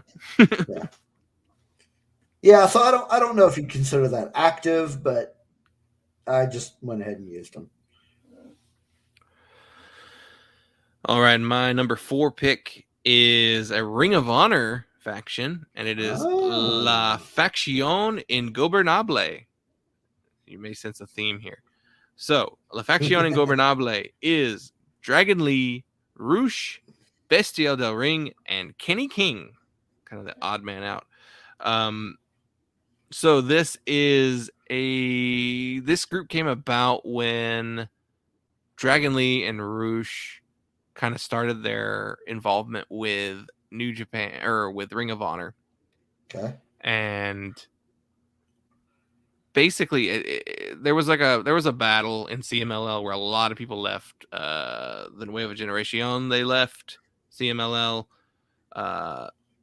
Dragon Lee and Roosh and Bestial del Ring all left CMLL. There's just it's political, control issue and all that stuff. Part of the problem was that they were not happy that Dragon Lee and Roosh were like taking all these bookings outside of CMLL. So they were let go in a very public post that like CMLL made saying they no longer work for us. And so in Ring of Honor, they decided, since they were Los Ingobernable in CMLL and they do not no longer own that trademark, so they kind of came up with a spin of their own of calling it La Facción Ingobernable. So Kenny King is the weird one in there. Kenny King has worked for Ring of Honor for a long time. I think he was the guy who was on The Bachelor. Yeah. Or Bachelorette. Yeah, The Bachelorette. It was a weird little thing. He's I can't say that I've watched any of that, but I know what it is. Yeah. He's a great wrestler. He's just an interesting pick. My suspicion is he's there because he's the native English speaker out of that group. The rest of them are, all Bestia del Ring is Dragon Lee and Roosh's father. So yeah, I do like Dragon Lee. Yeah, I like Dragon Lee. As little Ring of Honor as I've seen in the last year, just like that, seeing the Mexican wing of Los Ingobernables continue in this spiritual successor is why I chose them. It's a good choice. Which makes me wonder, like with what's happened with our with Ring of Honor. I wonder what Dragon Lee's going to do. There's supposedly going to be a AAA match with Dragon Lee and his brother Dralistico against the Lucha Brothers at some point. So that should be really good. Yeah, definitely. All right, my number 4 is my number 4 is the 5th one that I'd come up with due to the assistance of you and Dave Brown. Thank you, Dave and Justin. But my number 4 is Chaos. We went with a big stable. Yeah. Not my first big stable on that will be on this list. Oh, nice. But yeah, I had forgotten about this stable. I'd forgotten that it was a faction. I kept, for some reason, I was thinking uh, this was just part of Bullet Club. Yeah. I don't know why. I don't know why I thought that, but no, it wasn't. It was not part of the Bullet Club. But this is the as you mentioned when we were talking about it earlier. This is Okada's faction, but also includes one of my favorite New Japan entertainers, Toru Yano. So by default, as I mentioned to you and Dave earlier, by default, this faction makes the list.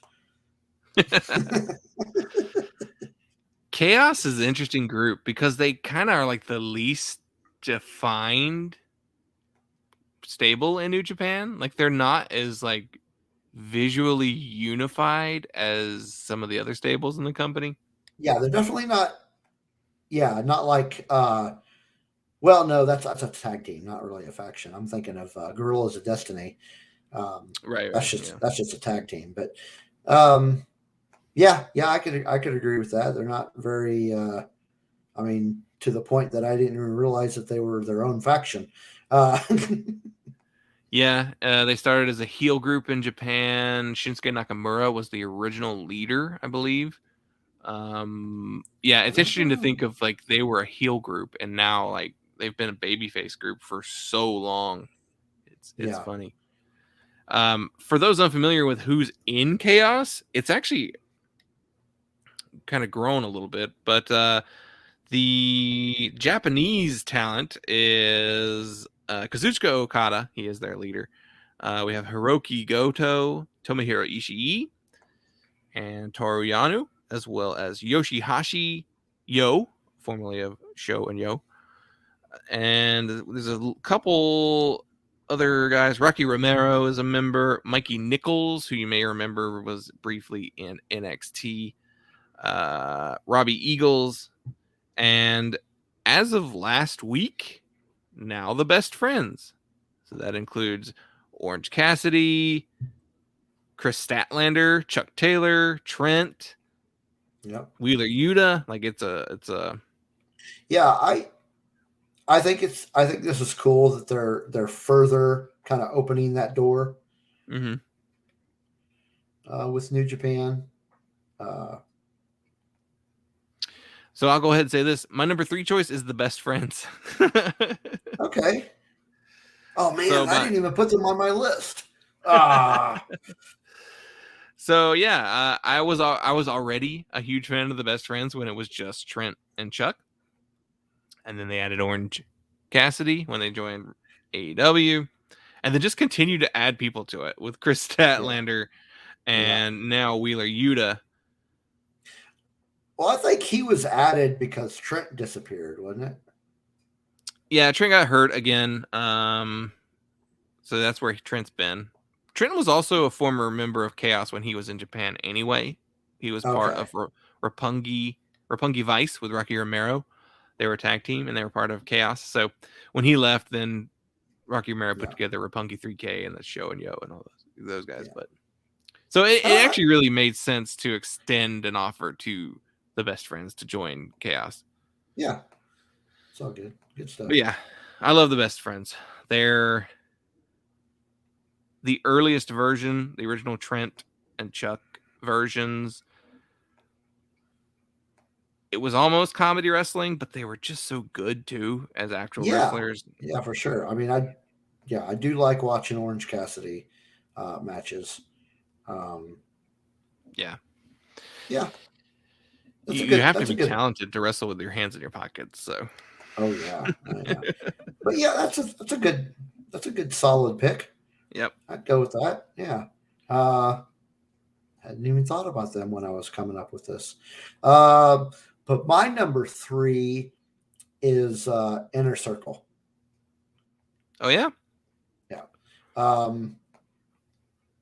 I like them as a faction primarily because of Chris Jericho and Santana and Ortiz. Yeah. They're the three I like the most in that group. Yeah. I don't dislike Sammy Guevara. He's grown on just me. not. Yeah. He's just not really one of my favorites. I think I'm liking his TNT Championship run so far. I'm liking what he's been doing since he got that belt from Miro. But yeah, I tend to like Santana Ortiz and Jericho a little bit more, and I mean, as much as I really want to see them on a good tag run for the belts, I still want to see. I still want to see this team together doing stuff other than trying to build up MMA talent.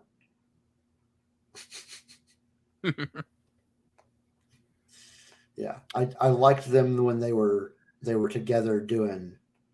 I loved the stories that they had when they were doing their thing. Yeah, I like the heel incarnation the best. Yeah. Before the Pinnacle turn, but yeah. Yeah, the heel version of Jericho as champion was just amazing. It was so awesome. So, and by default, the heel version of Inner Circle was more fun. But yeah, that one is my number 3. All right, so my number 2 is the Elite. Okay. I mean, it's Kenny Omega, the Young Bucks, and Adam Cole are the core of the Elite. The Elite has gone through a lot of incarnations. Started in New Japan as a spinoff of the Bullet Club. Originally, it was just Kenny Omega and the Young Bucks, and that was the Elite. There was the introduction of Kota Ibushi, and they called that the Golden Elite. And then they kind of expanded it even more to include Adam Page and Cody Rhodes and Marty Scurll, who has disappeared off the face of the planet. And then I think he's had some abuse allegations. He had some, so he just disappeared, which is shocking. So like the current version of the Elite is still those 4: Kenny, the Bucks, and Cole. There are the satellite members. There's Brandon Cutler, Michael Nakazawa, Don Callis. Now they're associating with Bobby Fish a little bit, so we're kind of bringing in that Undisputed Era connection. I think the Good Brothers are done hanging out in the Elite. They kind of took a sideline, and they haven't really been seen for a while. But yeah, there's definitely been other people involved in the past, especially in the New Japan era. But yeah, it's funny. I don't really even like them as much as a unit as I do their individual parts. I think I prefer them all. I prefer Kenny and Adam as singles and the Bucks as a tag team on their own. But yeah, I would agree with that. But it's just the combination of these characters. It's just like I have to kind of include them just because they're talent alone. Good storytelling. Yeah. Which brings me to my number 2, which is another AEW faction. And that is the Dark Order. Really? Huh. They're just fun. Oh, yeah. I mean, they've had some fun stories. You know, there was a story with the which may or may not be completely over with, but the whole disillusion of the Dark Order. Yeah. Well, you know what though, with Hangman winning the winning the title, this may be the glue that holds them together. Yeah. I got to say that a lot of it has to do with John Silver specifically. Yeah. He's just fun, and the interactions that he has with the rest of his team are they're just hilarious. They're just fun to watch, and a lot of that mostly comes from the what's the YouTube special called? Beyond the Elite or Behind the Elite or whatever that's Being the called. elite. Being the Elite. There you go. You know, a lot of that is that some of the funniest stuff that you can see from the Dark Order comes from that. Like when AEW first started and they announced this and they you know they kind of built it up into this thing, and I wasn't really all that interested in it. Mm-hmm. I felt it was kind of, I was like, that doesn't seem all that entertaining to me. But then Brody got involved, and Yeah. it just made it interesting. So I got to like it a lot more when he was involved, and then, you know, whoever they say is the official leader, it doesn't really matter to me. But John Silver just makes that faction fun. Yeah. You know, they've come a long, long way from when they first appeared, and it was just Uno and Stu Grayson, and they beat up like all those tag teams, and Yeah. with their mob of masked wrestlers, and people were like, "Who is this?" Yeah. What's going on here? What is this all about? And It's a little then confusing. Yeah. they built pretty well the Dark Order stuff where they were trying to recruit people into this group. Like that was interesting. Those vignettes were really interesting. It wasn't really like clicking though until Brody Lee came in. Brody Lee came in and it worked. It magically worked. They needed that one, I guess, defining leader role. Yeah. And then since John Huber's passing, they have become this beloved group. And the John Huber tribute show was probably one of the single greatest wrestling television shows ever. And it was just a love letter to John Huber, and the Dark Order was all over that thing. And so they've been well loved since that. Yeah, and the inclusion of Huber's son. Mm-hmm. -1. Yeah, -1. That's been a lot of fun. Yeah. Yeah, I don't want them to ever turn heel again. I want them to stay just these lovable baby faces, and then forever. Another thing that made it interesting was when they got Cabana involved. Yeah, like, what is he doing here? But it's fun to watch him do this, be a part of this. His story, I don't think, got fully told the way it was intended to. Because definitely, like, that storyline was they were shielding Colt from the more nefarious aspects of the Dark Order, but fun stuff. Interesting choice. All right, my number one pick should not be a surprise, honestly. I'm going with Los Ingobernables de Japón. This is the New Japan wing of the Los Ingobernables, which originally started with Andrade, when he was La Sombra. It was Andrade, Dragon Lee. No, not Dragon Lee. Dragon Lee wasn't a member. It was Rush, and I do not remember who the original third was in the original Los Ingobernables, but Naito joined them when he was in Mexico, and then he carried Los Ingobernables over to Japan. And this group consists of Tetsuya Naito. He is the leader. We have Bushi, Hiromu Takahashi, Sanada and Shingo Takagi, with our former member Evil. Evil no longer is a member of Los Ingobernables, but I just love them. They're my favorite group in New Japan. They have this, Naito especially, they just have this they do not care attitude. To Sonata's detriment, maybe sometimes, but it's just they are the most engaging characters to me, and it works so well. This is one of those groups that hasn't expanded too big. Shingo was the last addition to the group, and that was 2018.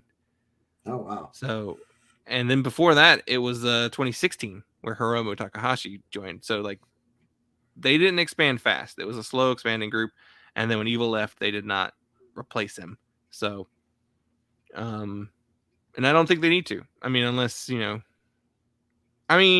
it's eventual.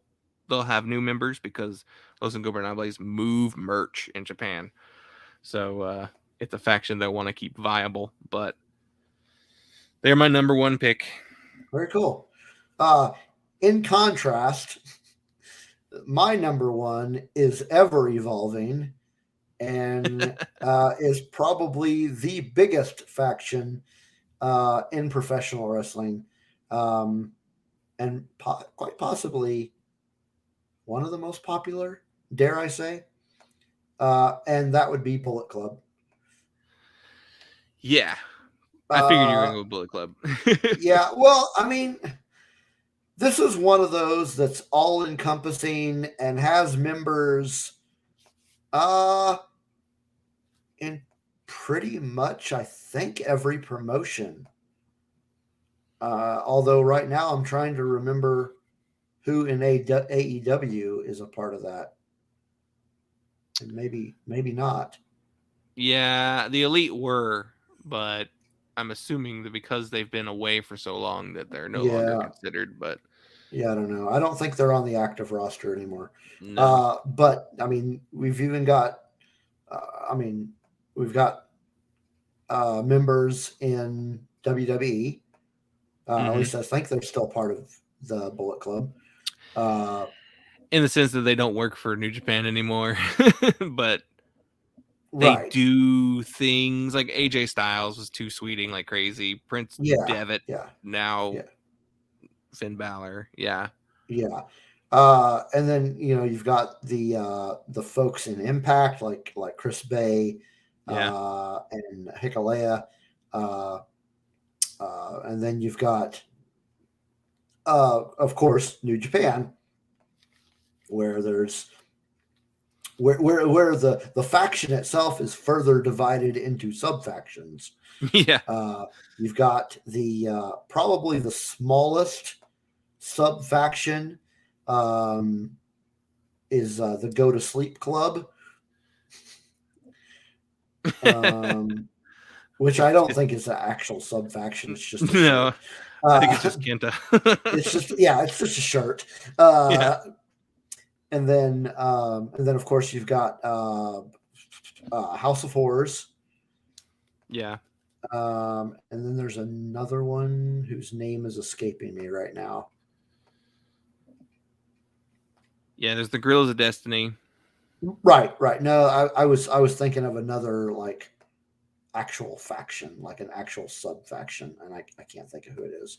There was the Firing Squad, which was like Guerrillas of Destiny and Hikuleo and their dad Ming, but so I mean, there's just so much history behind this group, and there's just so much involved and so much entertainment based off of this group, and it's mostly, to be honest, a lot of it has to do with just the history and the I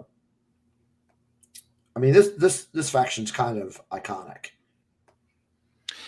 Yeah, I mean, Bullet Club shirts were everywhere. Yeah. And so Suzuki Gun almost made this list, but then I I chose not to include them on the top 5. They'd probably be number 6 though.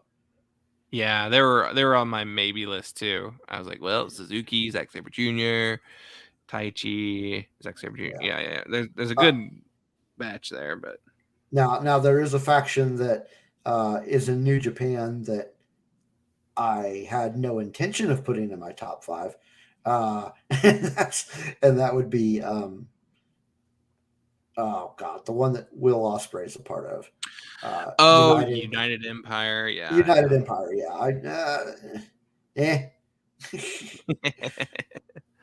I like Jeff Cobb. Okay, yeah. Yeah, but so anyway, yeah, Bullet Club is my my number 1, and I think that wraps up our top 5 list. This is our longest episode yet, right? It continues to get longer and longer. I imagine that one of these days we are going to try to hit that 30-minute mark that we originally set out to do, but that is wishful thinking. It just, when you get together and start talking about wrestling, it's the time gets away from you. But also understand that we don't normally do match by match recaps. Yeah. This is a pretty big deal. So yeah, like our pay-per-view shows are probably always going to run long. Yeah. It doesn't help that our top 5 list also included just like naming a dozen people in each group. So. Yeah. Exactly. But did you have anything else that you wanted to mention? Nope, that's it for me. Well, that wraps it up for us this week. So thanks for tuning in to Around the Ring, and thanks for following us if you do.